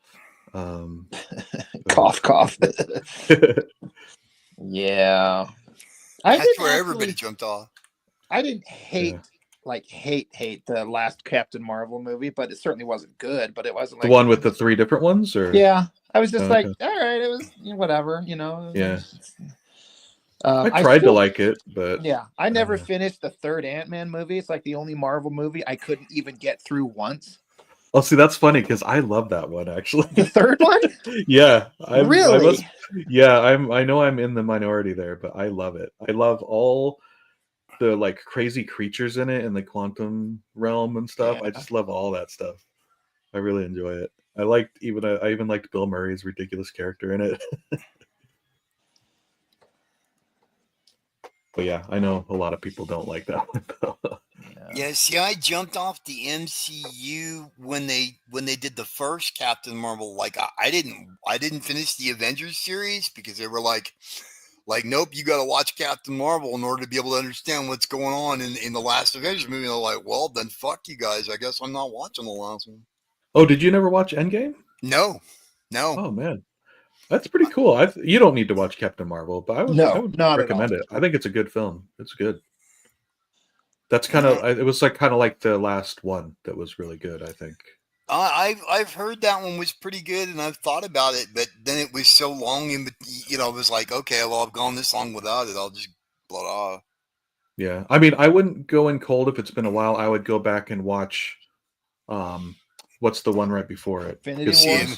Yeah, watch Infinity War and then Endgame together, but they're good. I really enjoy them. Yeah, even that was rewatching a stretch of movies. I legitimately was. It was great. It was 10 years of pretty damn good shit, and then it just all just fell right off. Yeah, as soon as Endgame ended, it was just like, yeah, they've been struggling ever since. That third Spider-Man with the Tobey Maguire in one, I liked that. That was a good one. Oh yeah, I feel like those are kind of separate from the MCU though a little bit. Yeah. They're just kind of telling their own story, which I think they need to start doing. They need to stop trying to tie it all together in one universe like they were. It worked for Avengers, but it's not working anymore. Yeah, it is not. I'm kind of looking forward to when they just put it down and stop fucking with it. It's Disney owns it. That'll never happen. Yeah. It's eternal now, like the Eternals. Well, they've killed Star Wars so completely and totally. Yeah, almost. I really like Andor though. I've heard it was good, but Andor is awesome, but yeah, I'd say the majority of it's not great. I gave up. I don't feed the mouse anymore, man. Fuck those guys. What? They're good people. Yeah. Yeah, there's good people on both sides, right? Fuck that mouse and everything he represents. They own everything. I mean, I can't believe they own Fox now. I can't believe that was even allowed. Yeah. I wish they'd bought Sony instead of Fox, because Fox put out good movies. Sony Never. cannot put out a good movie. Yeah. I mean, have you seen the Spider-Man movies are good because Marvel's very involved in those, but all the spin-off Spider-Mans, you see the quality of those. Like, of course, what's the Spider-Man one? Widow. Sorry. Madam Web. Madam Web. Yeah, the Madam Web one. And that was just horrible. The Venoms, the Craven. Yeah, the Craven. That was terrible too. The Venoms are the worst. Oh my god! And one of my favorite actors is what's his face, Bane. Tom Hardy. Yeah, but he cannot save it. I thought that the Venom ones were kind of like just okay, but it deserves to be better. But Venom deserves to be in a Spider-Man proper movie and done right. And yeah, they've run that into the ground. So see, I don't even like Venom. I like him as a character. I don't ever think he needed his own movie though. Right. Sort of after my time. That's the thing is, like, when I got into the industry, you're so busy with stuff. Like, there were shows. Everybody had been big into the X-Files. The X-Files had come and gone by the time I got around to like watching them, because you kind of need a big lull in the schedule to get in. I haven't played a video game with any kind of regularity since I was 24. Yeah. Well, I got into Venom because I loved the Spider-Man black outfit that came after Secret Wars, which I didn't care about it being a symbiote. I just loved the black suit. But I couldn't understand a word Brock said in the Venom movies. I agree. I couldn't understand anything. Yeah, I agree that the black Spider-Man suit, it's one of the rare instances, in my opinion, and probably you too, where there's already a perfect costume, this classic Spider-Man, and they come up with an alternate that you're like, I respect that one as well. It's just as good. Like, it's not the iconic one, but so rarely. And a fan designed it, right? I think so. Yeah, like a contest. Zach, right? Did he do the final? But didn't like a fan send something in originally that kind of spurred it? Maybe I'm thinking. Oh, I don't know. But yeah, I can't remember which one it is, and I have yet to track it down. It might have been Secret Wars. It's not like I've tried real hard, but it might have been one of the issues of Secret Wars, or it might have been an individual Spider-Man issue. But there was one that I loved where he's being chased throughout the comic by someone, I forget who, but every panel through the entire issue, he changes. So like panel 1, he's in the classic suit. Panel 2, he's in the black suit. Then panel 3, he's in the classic one. And they keep switching. And his whole thing is like, I know if I keep changing costumes, they won't be able to keep track of me. So, which doesn't really make logical sense. But I just loved how it was drawn, and it's stuck with me to this day. That's cool. But I can't remember what issue it was. I have to go back and read Secret Wars. It might just be part of that. So that's when he first came back in the black suit. But isn't memory a terrible thing? Like, I used to know all these things, like off the top of my head, what issue it was, the credits, who wrote it, who colored it sometimes. Like, yeah. Well, just like earlier, I was like, oh, this Transformers guy, but I don't remember. He was awesome, but I don't remember his name. Like, I had this friend of mine that I hung out with in high school, and we would go to the newsstand and check out the new comics when they got there each week, right? And he had this like little game, a little quiz that he would put me through, because like they used to sign the signatures were like along the margin there next to the UPC symbol in the 80s. If they didn't put the UPC symbol over it. Right. So he would take and he would cover up the names with his thumb, right, and show me the cover and ask me who penciled it, who inked it. And about 80% of the time. Okay, you do whatever you want. About 80% of the time, I was nailing it. Like, I would know who penciled it, who inked it. Yeah. I always had a really sharp eye for that. I can still sort of see that now. Someone on Instagram posted 8 images of like just an arm, like from the shoulder down to the hand, a drawing. and it's just an Right. arm hanging there. But it was drawn by 8 different artists, and they're like, "See if you can guess the artist." And I actually got 7 out of 8 of them right. Right. The only Yeah. one I didn't get is just an artist I'd never heard of. Actually, some Italian guy. But I was Who, like, who were some of the other artists that you did know? I mean, there were a couple real obvious ones like Humberto Ramos and Joe Madureira. But there was a Silvestri one, I think. It was like 2 or 3 months ago. I don't quite remember now. I like things like that. That's fun. I like those. Yeah. I'm usually pretty good at them. Yeah. I wish I'd taken a screen grab. It would actually be kind of fun to show to see if you could guess. Right. Trying to see if it's in my history, but yeah, no, it's too far back. You should. I don't know if you should blow up Chuck's page. I want you to see the picture of the guy getting stabbed in the dick with a sword. That's the panel he's working on. Oh yeah, there we go. He's cut his arms off. Just. I love Rob's snort. Like, yeah, that's the proper like angle. Yeah. Yeah, there you go. Buddy. I mean, that's perfect. Man, I mean, because my comic's been pretty tame still because it's the build up, but like the second half of it is going to be so violent. I'm going to have to refer to your comic for ideas by that point. Well, it is definitely like it started out. This one kind of like violent, but not graphic. But it's about to be like this is where it's gonna get really adult real quick. So yeah, I just wanted to see that. That's yeah. That's great. Yeah. Someone saying, plot twist on the Spider-Man switching costumes. Liefeld did the pencils and they just used that as an excuse for him not paying attention to the costume, which could be true. There's a Marvel character named Killstrike. I'm sure Liefeld ripped that off too. Yeah. Or Strike Kill. Is Kill Snap taken from that? Is Kill Snap just like a style of that character that you made, or is he actually? I mean, I know he's kind of a Wolverine sort of thing too, but was there like a Liefeld one or anything that looks? Well, in the he's book, directly taken from. In the book, there's a character that was in the original like Youngblood #1 that was part of some bad guys, and then he's part of. But his name was Deadlock, and in the book, the Liefeld book, when Bloodstrike himself is beating the shit out of Deadlock, he's making fun of him how he's a terrible Wolverine cosplay ripoff. Oh, okay. So I just took the name Deadlock and did kill and then like a lock. I'm thinking like a padlock. It snaps shut. That's the level of thought that I put into it. It's just kill snap. And I was like, that sounds appropriately 90s stupid. Yep. That's about the same thought that they put into it. Right. So that's all it is. You just should have called it Blood Snap. Responding to it. People kind of like, that's a perfect name. I love it. So yeah, it's a good name. All right. Death Blood. Right.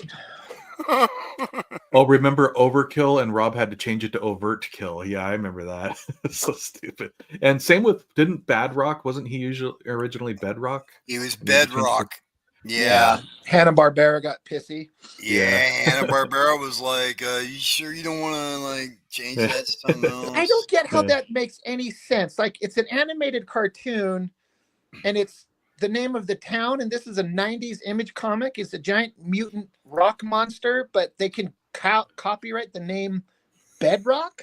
Well, look, they can do a trademark on it, and when it comes to copyright and IP law like that, it's really not about who's right or who's wrong and who has legitimate rights. It's all about who has the money to wear out who.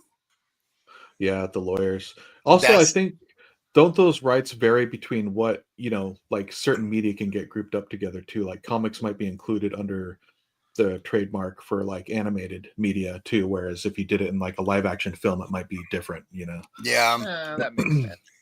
There's all sorts of rules and regulations, but what it comes down to is if a big company decides that it has a legitimate right to whatever it is that you're trying to do, it's easy to just change the name into something else and move along than just trying to fight it because they've got more money than you. Yeah, that's all they're going to do is just drag it out until you run out of money. They don't care. Well, like for instance, Kyron Dwyer, he was Oh, are you talking about the Starbucks thing? the Starbucks thing. Yeah, Kyron Dwyer did a parody of the Starbucks logo, and Starbucks decided that they didn't like it, so they were going to sue him for copyright infringement. And he's like, well, look, it's clearly different, and I'm doing it as a parody. That's allowed within the copyright rules. And they like, fuck you, you're going to change it anyway. And he's like, the hell I am. And they sued the shit out of him and won. And he for years. They kept him, till he went broke over it, basically. They beat the shit out of him financially over it. And really, realistically, he was right. The criteria was there. It was a parody. There was enough of a difference that nobody could possibly confuse it as the Starbucks logo and make a mistake. He wasn't trying to sell anything beyond that image or anything else. And but yeah, none of that mattered. They had more money and they beat the shit out of him. Yeah. Wow.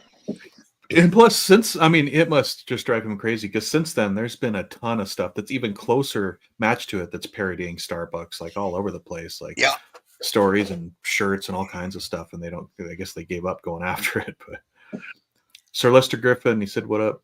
Fellow Star Trek fan is back, Rob. Plus, Bedrock is an actual rock layer too." Yeah, it's true. Yeah, right. I mean, it makes more sense that he'd be using it. Like, couldn't you? Well, same thing. The lawyers could just keep it in court, but you could argue that it's like, I named it after rock. He's made out of bedrock.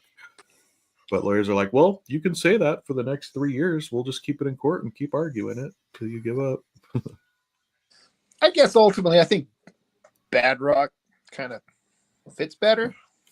Yeah, it fits like the cheesy sort of type of naming he did for all those teams back in the 90s. Honestly. Yeah, they made him change the name to Bedrock, and they made him stop having the characters say Yabba Dabba Doom. Oh yeah. Oh really? I didn't even remember him doing that. Oh my God. That was part of the deal. Yep.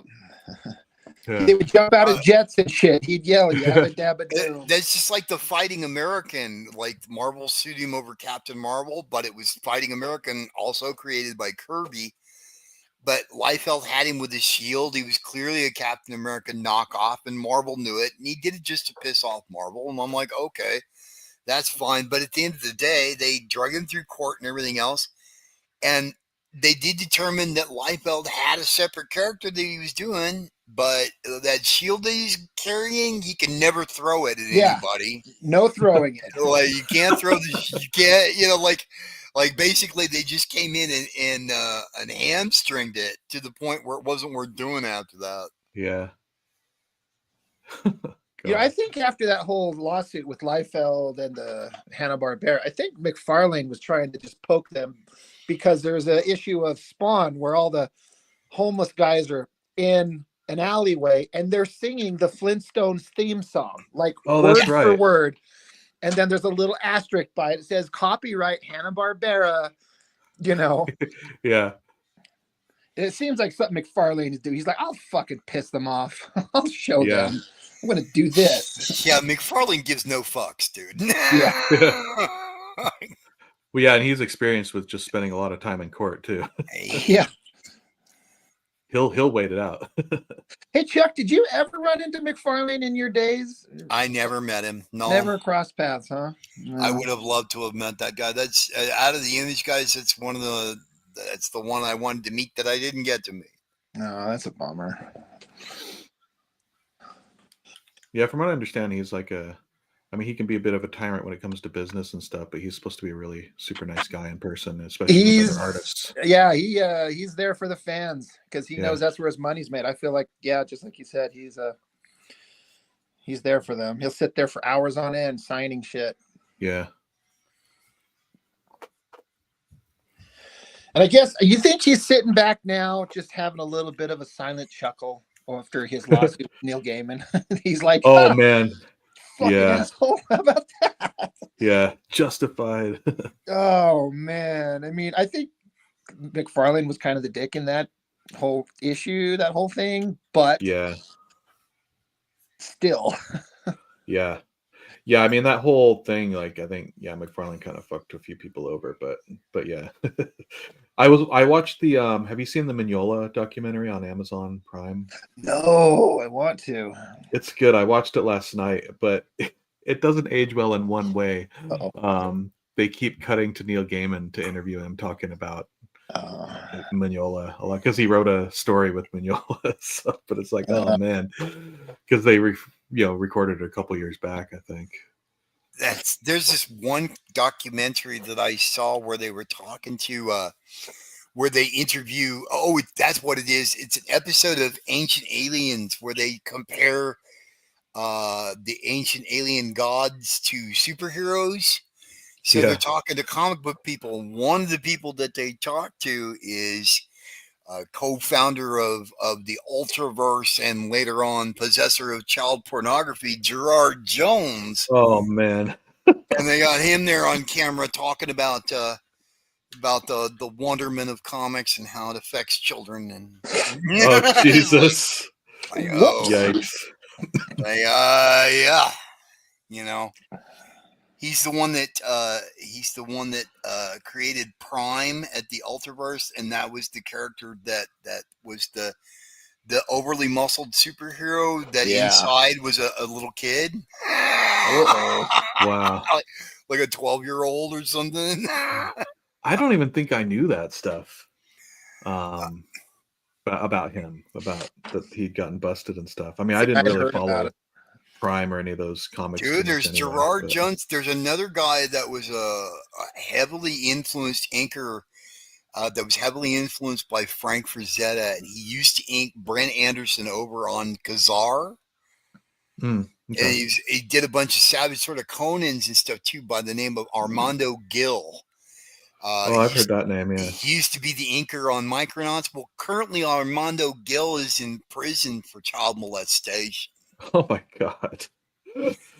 Like some of this stuff, like DC won't reprint some of their, like they've got Justice League Task Force and a couple other titles that they'd like to reprint, but they won't reprint them because they don't want Gerard Jones to see any money.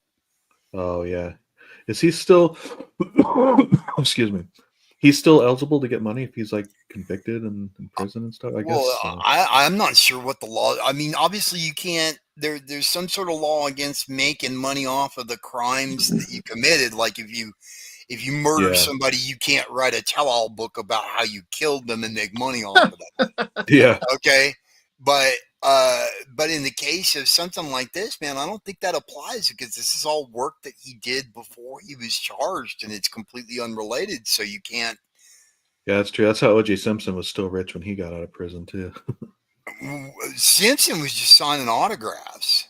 What my understanding was, but he'd charge you like $300 to sign. Yeah. Well, he had like all the movies over the years and stuff too, and that too.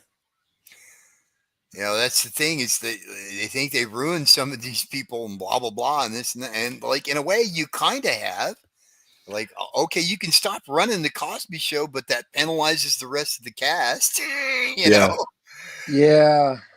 I was thinking somebody was posting about that, the whole thing with Neil Gaiman and how they like DC or Dark Horse or whatever it is, or they're ceasing like reprinting any of his works. And, there is a current project in the works that they're canceling. And I'm like, that's fine. But all the people who were, the artists involved and residuals that they would get for those works that are no longer in print, that sucks. Yeah. Yeah. That penalizes them. And that's unfortunate. Yeah. You said penal. I did. Well, even the whole Harry Potter stuff with, that woman who wrote it, she's like, there's so much work coming from that. And she's doing her best to try to just destroy the whole thing. Even crazier is one of the plot lines in Prime had him in his adult superhero form hitting on a classmate. Oh, yikes. Someone was saying that. Oh, jeez. Cold snap. Demon. I'm just catching up on chats. 100% trolling them. Yeah, I had Ultra Force and even that Nightman TV series. I forgot about that Nightman's TV series too. George Perez feeding it. Yeah, that's true. I think I have a few issues just because George Perez. I mean, I have some of that company's issues just because of the art, but I never read them. Characters.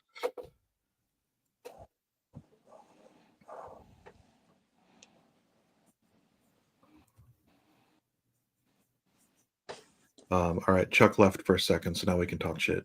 All right. Because he'll never see it. Yeah, he's not going to go back and rewatch. Yeah.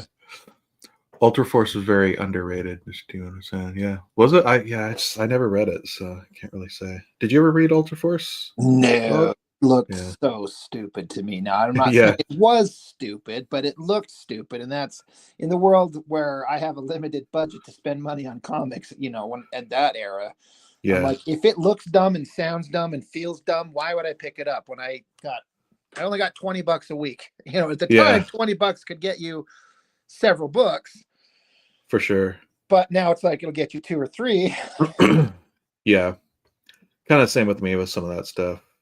I think Prime actually looked like a cool character, I thought, but I don't think I liked the artist that drew it a lot of the time too, so I wouldn't pick it up because I was very much 100% buying by artist, not the writer in those days. Yeah, basically me too.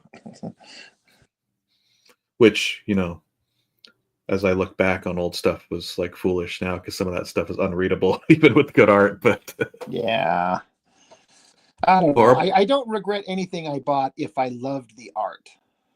Yeah.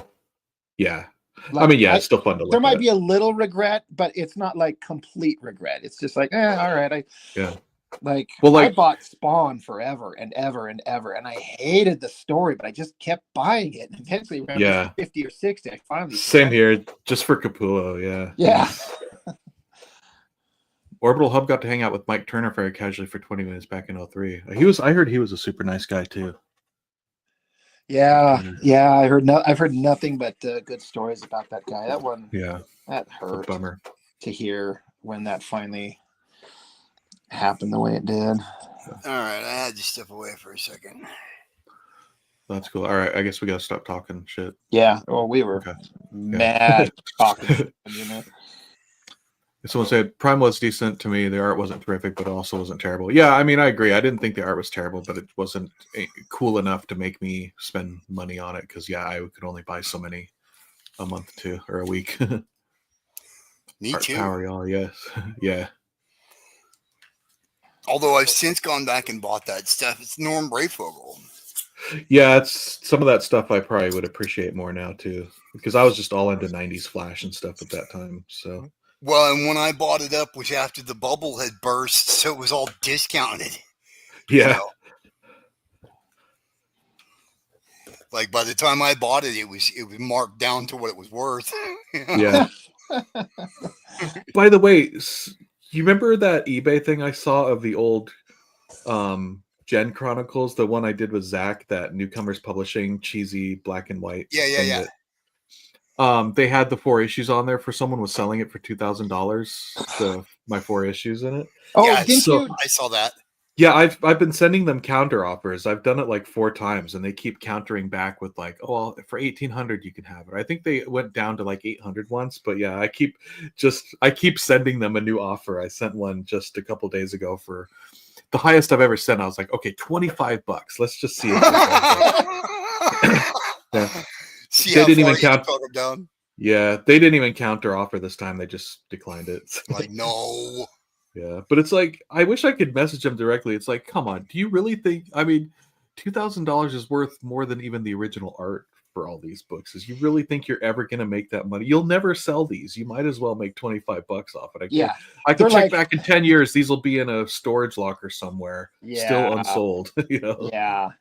They're like, don't lowball me. I know what I got. I'm like, I don't know. Yeah.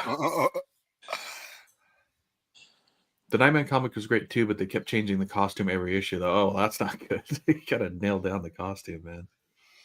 That helps. Perez made CrossGen good too, but Epting Fan and Cazador too, yeah. Well, CrossGen was another one. I didn't like a lot of the stories, but I liked a lot of the art.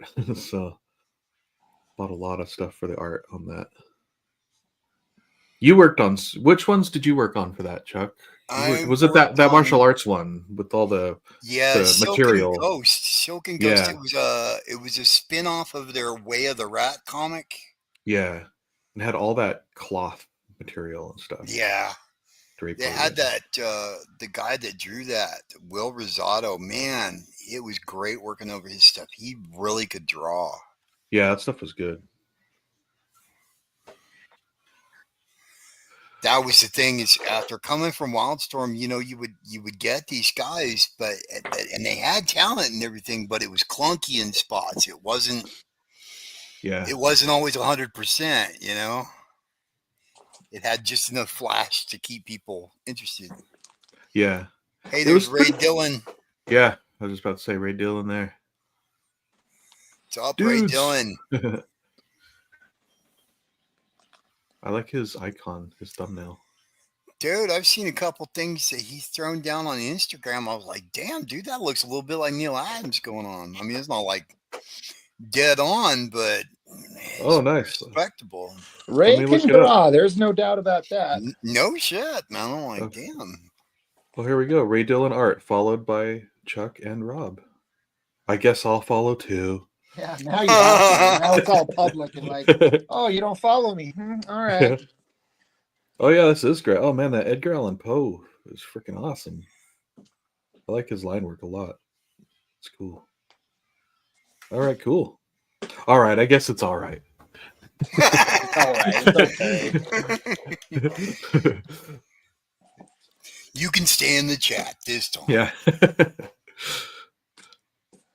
He said, "Thank you very much. That's an honor." Yeah. Sinister Griffin said, "Rob is definitely right. You put the right artist on the book to make anything look good. God Perez made every book look good." Yeah. Is it me, or are the artists coming up nowadays not as good as past generations? Well, honestly, I think they're still good, but I don't know if it's editorial or the writers or what, but it's not that their technical skills are good. It's what they're choosing to draw in the panels is so boring, you know? Yeah. Like, you know, like the Ultimate Spider-Man, you know, like they could be Joe Madureira, but it's still going to be just as boring if they just have to draw 30 pages of talking heads, you know? Well, see, but I don't know. From my point of view, I think about it a little differently. I do think that the artists that are up and coming now like suck ass through a straw. So Don't no, sugarcoat it. Yeah. no. Tell us how you really feel. Okay, that joke landed a little flatter than I expected, but yeah, I'm joking. I'm joking. No, there are some guys that are. I don't follow as much of it as I could. You know, I don't get to the comic store. I kind of, all my new comic stuff comes from what I see online, what I hear people talking about. But there's a few guys, you know, Ryan Stegman. I like Ryan Stegman's stuff. And there's a few other dudes out there, but they're kind of few and far between. There's a lot of other guys that are sort of like really? Yeah. I mean, aside from Daniel Warren Johnson, yeah, I'm not seeing like a new Jim Lee up and coming or a Mark Silvestri or anything. Oh, no. Yeah. But it's weird because there's some people out there that I see could have potential, but, you know, they're doing work for like the big two.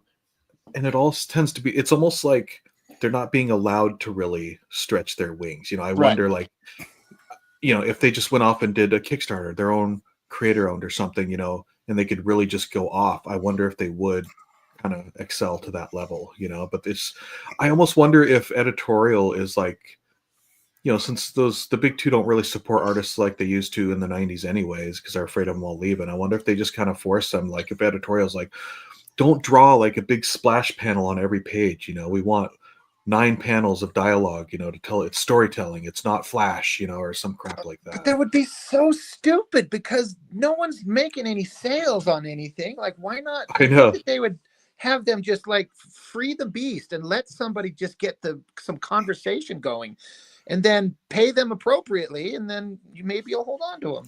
Yeah, that's what I would think too. And I'm just making assumptions too. I mean, as far as what's going on. But yeah, it does seem like they just keep doing the same thing though, regardless. It's like, why? You know, like you've seen it doesn't work for decades now, you know? Well, look, man, I mean, if you were in the position where they were asking you to do this stuff, I'm not going to give you anything new. Okay? Yeah. Because it's not like you're going to remember me. Like, look, in a way, here's the thing. Jim Lee has been absolutely brilliant because you go look at his X-Men stuff, and it's really kind of like a really good cover band, like a really good cover band playing greatest hits. Mhm. because all those storylines, they'd been to Antarctica before, they had dealt with Khazar before, they had been to the Savage Land, they dealt with Magneto and all that shit. And all Yeah, he he just did his did own was, version of them all. yeah, he went through the classic versions, the classic stories that everybody remembers, and basically regurgitated them. And Yep. then he went over to Batman with Hush and did the same damn thing. It was like a greatest hits of all the villains. We make sure that we got to make sure that we do the sword fight with Ra's al Ghul in the desert, just like Neil Adams did it. And you know, I mean, it was really sort of like a review of the stories that everybody likes, and I think that's part of the popularity to it. But that's smart too, because like, how many stories do you hear of like, oh well, I got assigned this book and they didn't have a design for this character, so they just said make it up. So I did keep the gig, and then all of a sudden now they're putting it in movies and shit, and they're not paying. Yeah. Yeah. And people have wised up to that now, so they aren't going to give it their full effort. Those guys. Ray Dillon said, "I'm the new young gun of the new generation." So it's good to see that his head isn't big or anything, especially. You know, talk about the Jim Lee thing. You know, how he just kind of regurgitates all the stuff. Well, you think about the elements that he tried to add that were new, and I assume it was him. Like, what was it? Maverick and Omega Red. Like, those didn't have any staying power.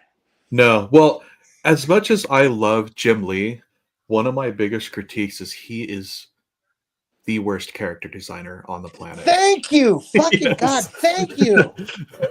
I hate his costume design. It's awful. Yeah, terrible. He'll draw the classics brilliantly. Yeah, if it's already designed, he'll do his own version of it amazingly. But yeah, if he designs an original character, they're just, yeah. And this is where you got to give Liefeld credit. He made Cable and Deadpool, and a creator's lucky to create one character with like legacy staying power. Oh yeah, for sure. And he's got two major ones, and then a couple secondary ones like Shatterstar, Domino. Yeah, you know. But Deadpool and Cable were like, and their looks are pretty like distinctive. So, to his credit. You know, who else did McFarlane create anything that epic, or did Silvestri or Portasio or Larson? You know, Liefeld. Well, did McFarlane actually create Venom? Like, does he have the rights or the credit for that? I think he's credited with co-creating, and like he did the visual. Okay. Which, I mean, the costume was already designed, so he just put him on a big muscle builder guy and give him that big Cheshire grin, and then Larson added the tongue. Look. Okay, yeah. With Venom, it was really, that was a case of the thing like I'm talking about. Like, look, the only reason why McFarlane is the co-creator of Venom is because he was the current artist on the book when David Michelinie decided to run that storyline. Yeah. Mm-hmm. I don't really think he had much more because the costume was already created. And Rob was saying that it was Larson that added the tongue. So other than putting him in a big guy frame, what did McFarlane really do to create that character? I think the smile, the big grin. That was what McFarlane added. Okay. I'm not saying it's a lot. That was, I think that's the thing. You're like, big guy, black costume. There's a big smile. Yeah. There he is. Like Stan Lee creation, right? Like let's do an issue with the Impossible Man in it, and then Jack comes back with the full issue done, and Stan goes, "Look what I created." Yeah. Oh God. Yeah. Drives me nuts. The more I learn about all that stuff, dude, like Steve Ditko is the one that said it best. That, like, I believe the quote was that Stan Lee's greatest talent was signing his name next to the artist. Yeah, pretty much. Yeah, I remember Marvel had their Young Guns. No artist gets that shine put on them anymore. Yeah, I mean, they won't allow it because they're afraid they'll all leave like in the 90s, so they won't bank on them anymore. That's stupid, though. Like, I know. You're shooting yourself in the foot. Talk about cutting off your nose to spite your face, dude. I know. Like, so you mean to tell me that you'd rather sell no comics at all rather than sell comics and make this guy get some juice behind him? Is that what you're telling me? Yeah. Yeah. Like I would rather stand here on my own dick than step off and let this guy like give me some aid. Yeah. You know? Like, No, dude, it's all the writers, dude. It's not the artists. Yeah. Sean Gordon Murphy is another great recent artist. Yeah. Yeah. That's actually Chuck definitely agrees with that one. He loves Sean Gordon Murphy. I don't have a problem with Sean Gordon. No, I don't think you dislike him, but I thought you said you weren't really into his stuff though one time. Not that you were trashing him or anything. It's very manga based kind of stuff, and my taste for that is very limited. Yeah. You know, I didn't mean to make it sound like you were trashing or anything. Yeah. Oh no, well, you were not as into it as we were. Hey, he's not in a position to hire me or fire me, and I'm not looking to work for anybody he's got any juice with. So if he wants to trash me, he can. I admire what he's done, like how much control he's gotten over his ideas through DC of all places too. Instead of just going creator owned, man. He has a whole universe built there now. It kind of feels like DC's the one given a little bit of like creative control like that. Does Marvel have anything like that going on? We're like, hey, artist, go nuts. Yeah, not really. Not right now that I can think of. Anytime you do that, anytime you get something like that going on that's fed by desperation more than anything else. Yeah. So if you see anybody get any creative license, it's because they're not making any money on anything else. Look, even Rob Liefeld will tell you that when he got hired on the New Mutants, he was hired with the understanding in mind, like, look, man, you got to come in and shake this thing up. This thing's on its deathbed. Help it. Do something. Yeah. I don't care what you do. You can do whatever you want as long as you manage somehow to breathe life into this motherfucker. Otherwise, we're all looking for a new book. Yep. And when you put it to somebody like that, like when the Image era was going on, that's why they're hiring all these young guys. Well, look, they're all hungry for a chance. You can pay them all starting page rates. Okay. You can bring somebody like Frank Miller in or somebody like that can bring sales for sure, but it's going to cost you more because you got to pay them more. Yep. So at some point that they become desperate, it's like, all right, we're desperate for sales, but we can't afford any of the established talent. So what do? We invite in newcomers. We pay them peanuts and hope that we hit it lucky. We hope we throw enough shit against the wall that some of it sticks. Mm-hmm. And I think that's really what they need to do. I'm sorry. Oh, yeah. No, I didn't mean to interrupt you.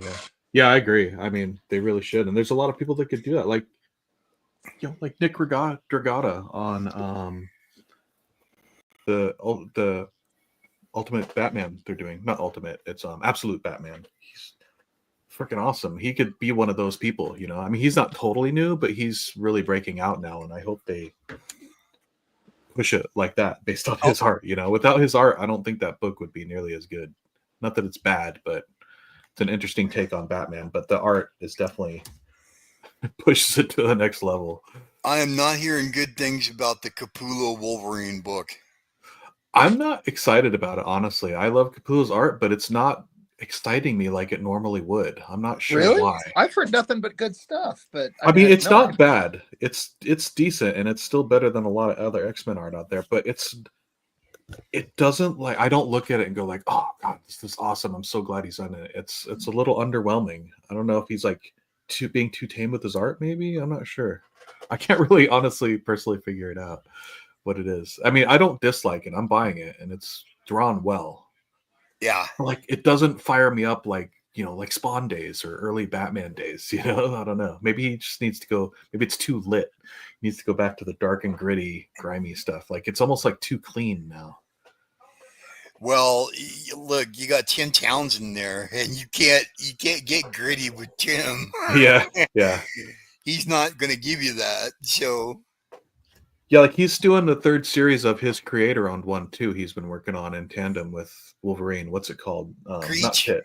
Creech. Yeah, And like that Creech stuff is totally gritty, and I love that stuff. And he's been posting, well, even his Wolverine his Wolverine pencils that he posts on Instagram look amazing. And then I see it in the final inked issue, and I'm kind of like, oh, it lost some of its. I agree with that. Yeah, Yeah. that penciled stuff. I want them to print like a full book of just his pencils. I've screenshotted and saved to my phone like every penciled image he's put up of that book, because it's just like, this is so good. Yeah, but it does lose something. You're yeah. Oh, Sinister Griffin said, yeah, his Wolverine looks great, but the story is just atypical Logan too. Yeah, I mean, that's definitely part of it. The story is really boring. I'm not interested at all. I mean, it started out like it might be cool because it's like kind of a future thing, and like everybody's dying or they kill off everyone, but it didn't have the impact I hoped for. So I was kind of like, oh, whatever.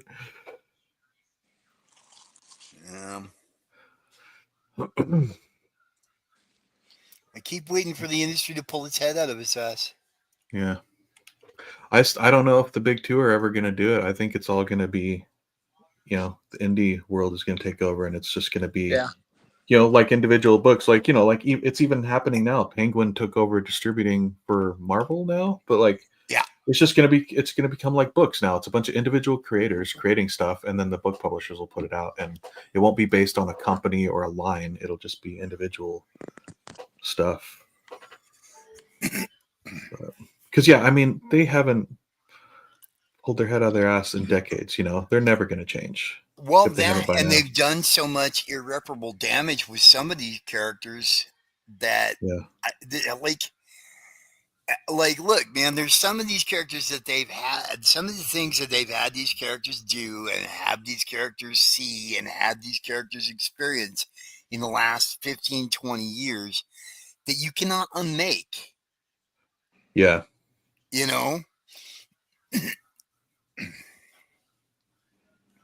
Like, people don't even think of the character the same way anymore because of the way you've done this sensationalist crap just to garner attention, like the National Enquirer or something. Well, look, just like the National Enquirer, you no longer have any journalistic integrity, do you?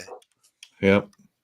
Well, that's exactly why I'm doing my comic, the Punisher thing, because I don't like what they've done to Punisher. He's so lame now. I want to go back to old Punisher, that's the stuff I liked, so I'm going to do my own version of it. I don't want to get hired by Marvel to draw my favorite character, because that's not who I'd be drawing anymore. I just do it on my own, what I want, and have fun with it. Well, and that's why I sort of gave up on the idea of the big two anymore.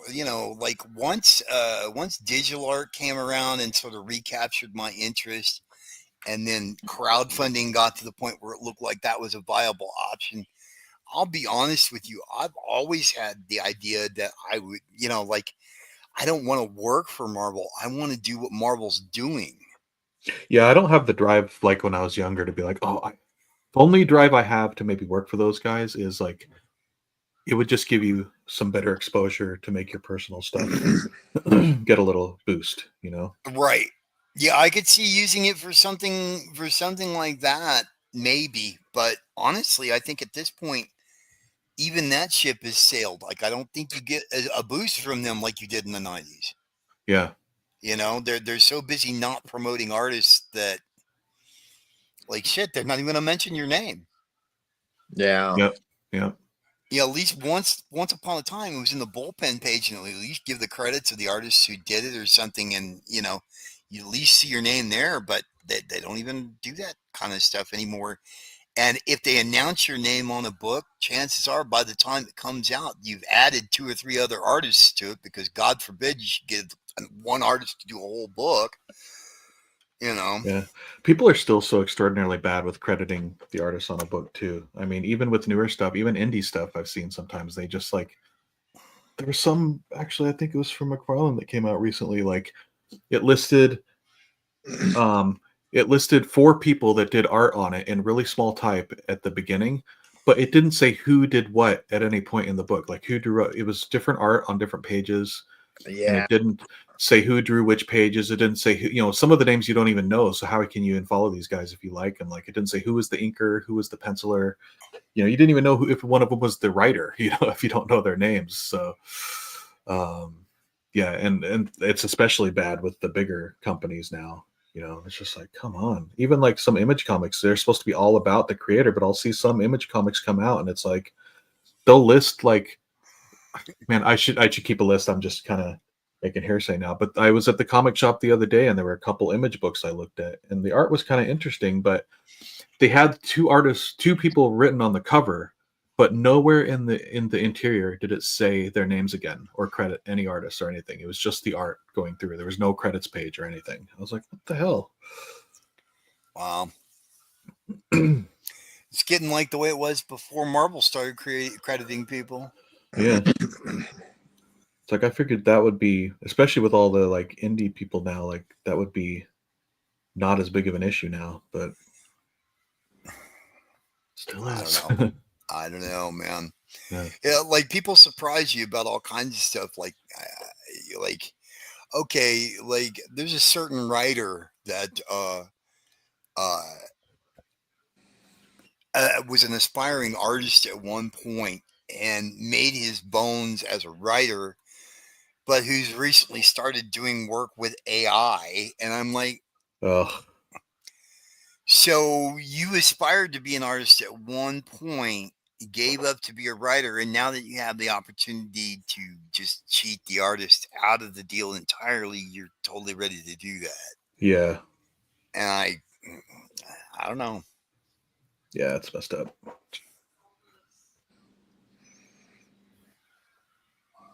Yeah, they want to get an artist who did it because they're moving to AI to do it. Yeah. Yeah, I wouldn't be surprised if, I mean, they're trying to sneak it in some now. Like some of the big companies is trying to sneak in AI, hoping people won't notice and they get called out. But at the risk of starting up a topic that nobody wants to talk about too much, it's Chuck Dixon, and he's doing it over on fucking Rippaverse bullshit. Oh, I didn't even know. What's Rippaverse? I don't even know that. Actually. Oh, man. You don't know what that is? No.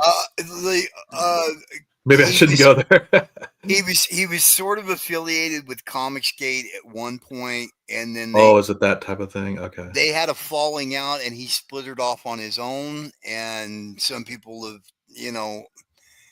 some people still consider him like in the Comicsgate category, and some people don't. It's sort of hard to say at this point. I don't keep up with the scorecard. Yeah. But yeah, it's a lot of mudslinging bullshit that I don't enjoy keeping up. Yeah. Yeah, I hate that crap. But they've been hyper successful. Like, yeah. Well, that's the thing that drives me nuts the most about, like, I don't know Rippaverse, but even the Comicsgate. So I mean, aside from the whole political thing or the opinions or the harassment, any of that stuff, just the fact that those guys are bitching and whining like they're victimized by the industry or something, but like you guys are making 3 or 4 times the money you would have been making working for those companies anyway. You should be stoked. But you just can't stop talking shit. It's like, just enjoy it, man. Make your comics. You have the opportunity to do what you dreamed of, I think part of that is their shtick, honestly. Oh, for sure. Yeah. Yeah, like if you seem like you're oppressed, that makes people more inspired to help you out. Probably inspires some sales. Yeah, I think that's the case with a lot of people that are associated with them too. They're like, well, I know if I, I'm trying to not go too deep into this, but people like Ethan Von Sciver, who's like kind of the most well-known, he's not a good guy, but people will associate with them. I've seen people associate with him that I know are decent people. And you're like, well, why are you talking to him? But then you look what he's doing. He's promoting their book and it's getting huge results. So like, okay, that's why, you just want the attention for your book, you're kind of selling your soul for it, in my opinion. But I don't think there's anything wrong with that if that's what you're into. I mean, there's room for everybody. There's room for everybody's opinion. It's only been in the last few years that all of a sudden you had to conform to one side or the other, and you need everybody's opinion. How do you, like? Oh yeah, there's nothing wrong with like criticizing and stuff like that. It's the old basis of comparison thing. You don't know whether anything's good unless there's something bad sitting around next to it, Yeah. Yeah. Yeah, I mean, opinions are fine, and even like, yeah, just a lot of the stuff that they complain about. But it's more when you kind of get into like harassing other people who for not agreeing with you and stuff, and trying to act like you're been victimized by them or something is the stuff that drives me nuts. And that's kind of what it ends up devolving to, unfortunately, a lot of the time. I don't know. I try not to Yeah, indulge in too much of it. I mean, that's why I was kind of hesitant to bring it up anyway. But yeah, we were talking about the AI thing, and it like, okay, well, the only way I can do this is talk about Chuck Dixon and yeah. We won't keep going into it. Yeah, because I honestly I hate talking about it too, and it's just exhausting, and I don't really care. I just try to avoid it in general, so I shouldn't even Well, bring it look, up more. and the whole thing is like man, if those guys were as much into making comics as I see like drama farming that goes Yeah. on, like Exactly. man, who gives a shit about all this stuff? Who's got time for this? Concentrate on your book, man. Yeah. Yeah, I mean, because there's stuff, some of their stuff's, I mean, because, like I said, I'm not going to bring up names and keep harping on this, but there's a couple guys who actually did crowdfunding for a couple books. Mhm. And I was really excited to get it. One was a classic artist, and one was a newer guy who had a really cool style.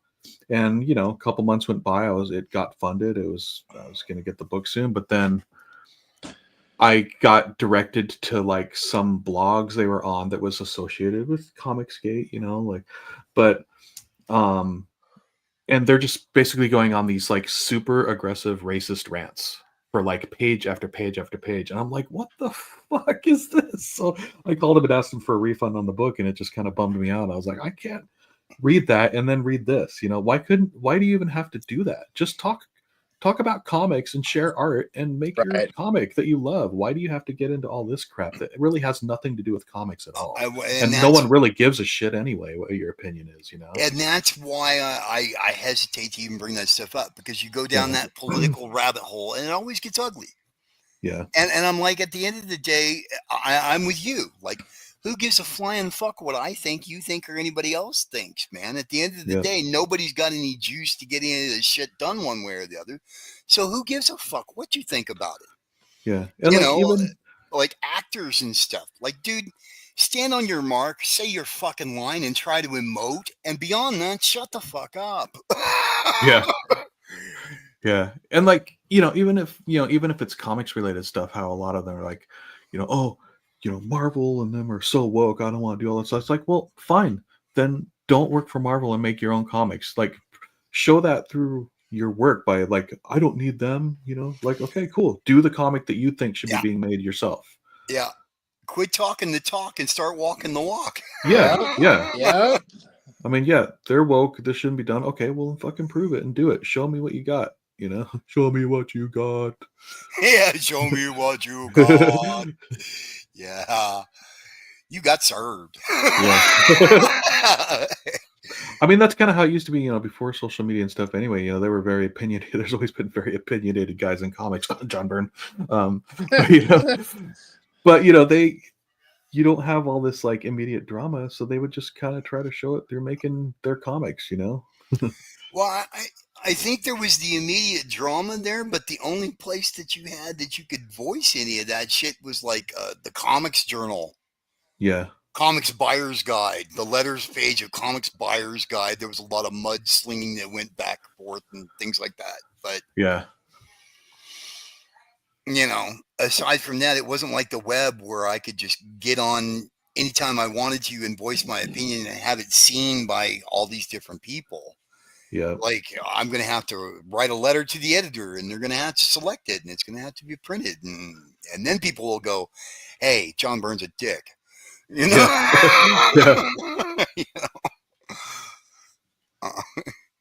Well, yeah, because it's not even now. It's not even if the creator's a jerk or weird or something like that. Like, you're not allowed to be a fan of them despite that, because people will know, and then you'll get trolled for it as well. So it's turned into the 1980s tastes great, less filling, and if you're yeah.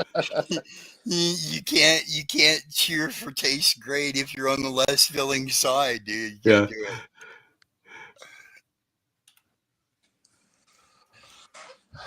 it. I might have to wrap up my my contribution. Yeah, no, to this. I literally just looked at the clock and it's been over 2 hours, so I'm We're at thinking the 2:20. same. Yeah.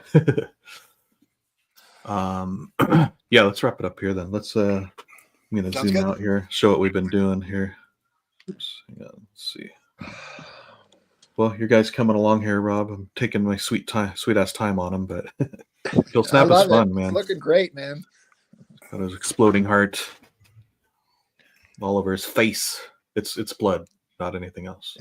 He loves the explosions right on his Yeah. face, neck, and Yeah. chest. Oh yeah. Cool, man. Oh yeah. Wait, let me go back to full page on Chuck here real quick for the The dick stabbing. Yeah, exactly. Oops. Hang on. Come on. Not full page me. There we go. Yes. That's awesome. Yeah, that's looking awesome, dude. Thanks, man. And then here we got Rob here. Yeah. What's gonna happen? Well, I don't want to spoil her, but what's gonna happen? Is she gonna get her head blown off? Are Well, we gonna this go there? is right after the page that Chuck's working on, because there's a big face shot of the guy of Kill Snap, just a rant of screaming like horrible obscenities.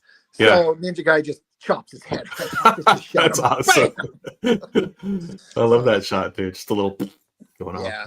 And then the girl with the bow and arrow, they kind of have a conversation. Well, why the hell are you here? And they kind of some, dialogue back and forth. And the guy puts the gun in her face and he's like, get lost before I kill you too. Like, I'm going to, just going to let her go. Yeah. And she's going to take off. So I'm wrapping them up and then we're on to the next stuff. Sweet. So she doesn't get naked? Not her. Not her. Oh. Talk about a crotch shot, he said. Nice. So does this mean there's not going to be a Kill Snap spinoff then? Damn. Oh, Okay. I was talking earlier. I'm like, the more I think about him, the more I like the guy. And if whatever in the future happens, I'm like, I keep coming up with bullshit ways to bring him back because I honestly kind of start liking this dumbass. So Yeah. You could do origin stories like prequels and stuff. yeah, Or well, it is comics. He could be reformed. I was gonna say, I'll Yeah. just write some line like the corporation put him back together with their secret alien technology, Yeah. and he's just there. So, it's done. And here he is from the prequel, Kill Snap himself. Yeah. All right. Is he holding his own heart? I think it's going to be someone else's heart Yeah, because he's yeah, got yeah. all their intestines. Let me bring it the brightness a little bit. There we go. He's got all the gore on his. Oh Claws shit! there. I didn't see that part before. That's Yeah, incredible. I added that later. Actually, like a stomach and intestines coming off, and it's all looping around his forearms. So Oh, he just shredded somebody. So brilliant! And you should expand the drawing and have him holding it over a campfire. Like it's actually a good idea. It's a horizontal shot. Cooking Maybe I'll it up. switch it to a vertical. Oh, He'll have his foot up on a rock, just kind of leaning forward, like his elbows resting on his leg, cooking over the fire. it's a great idea. it's kill stab barbecue. Yeah. Yeah. Cooking, yeah, barbecuing with Kill Snap next on the Food Network. Kill Right. Snap, that's his name. Damn it.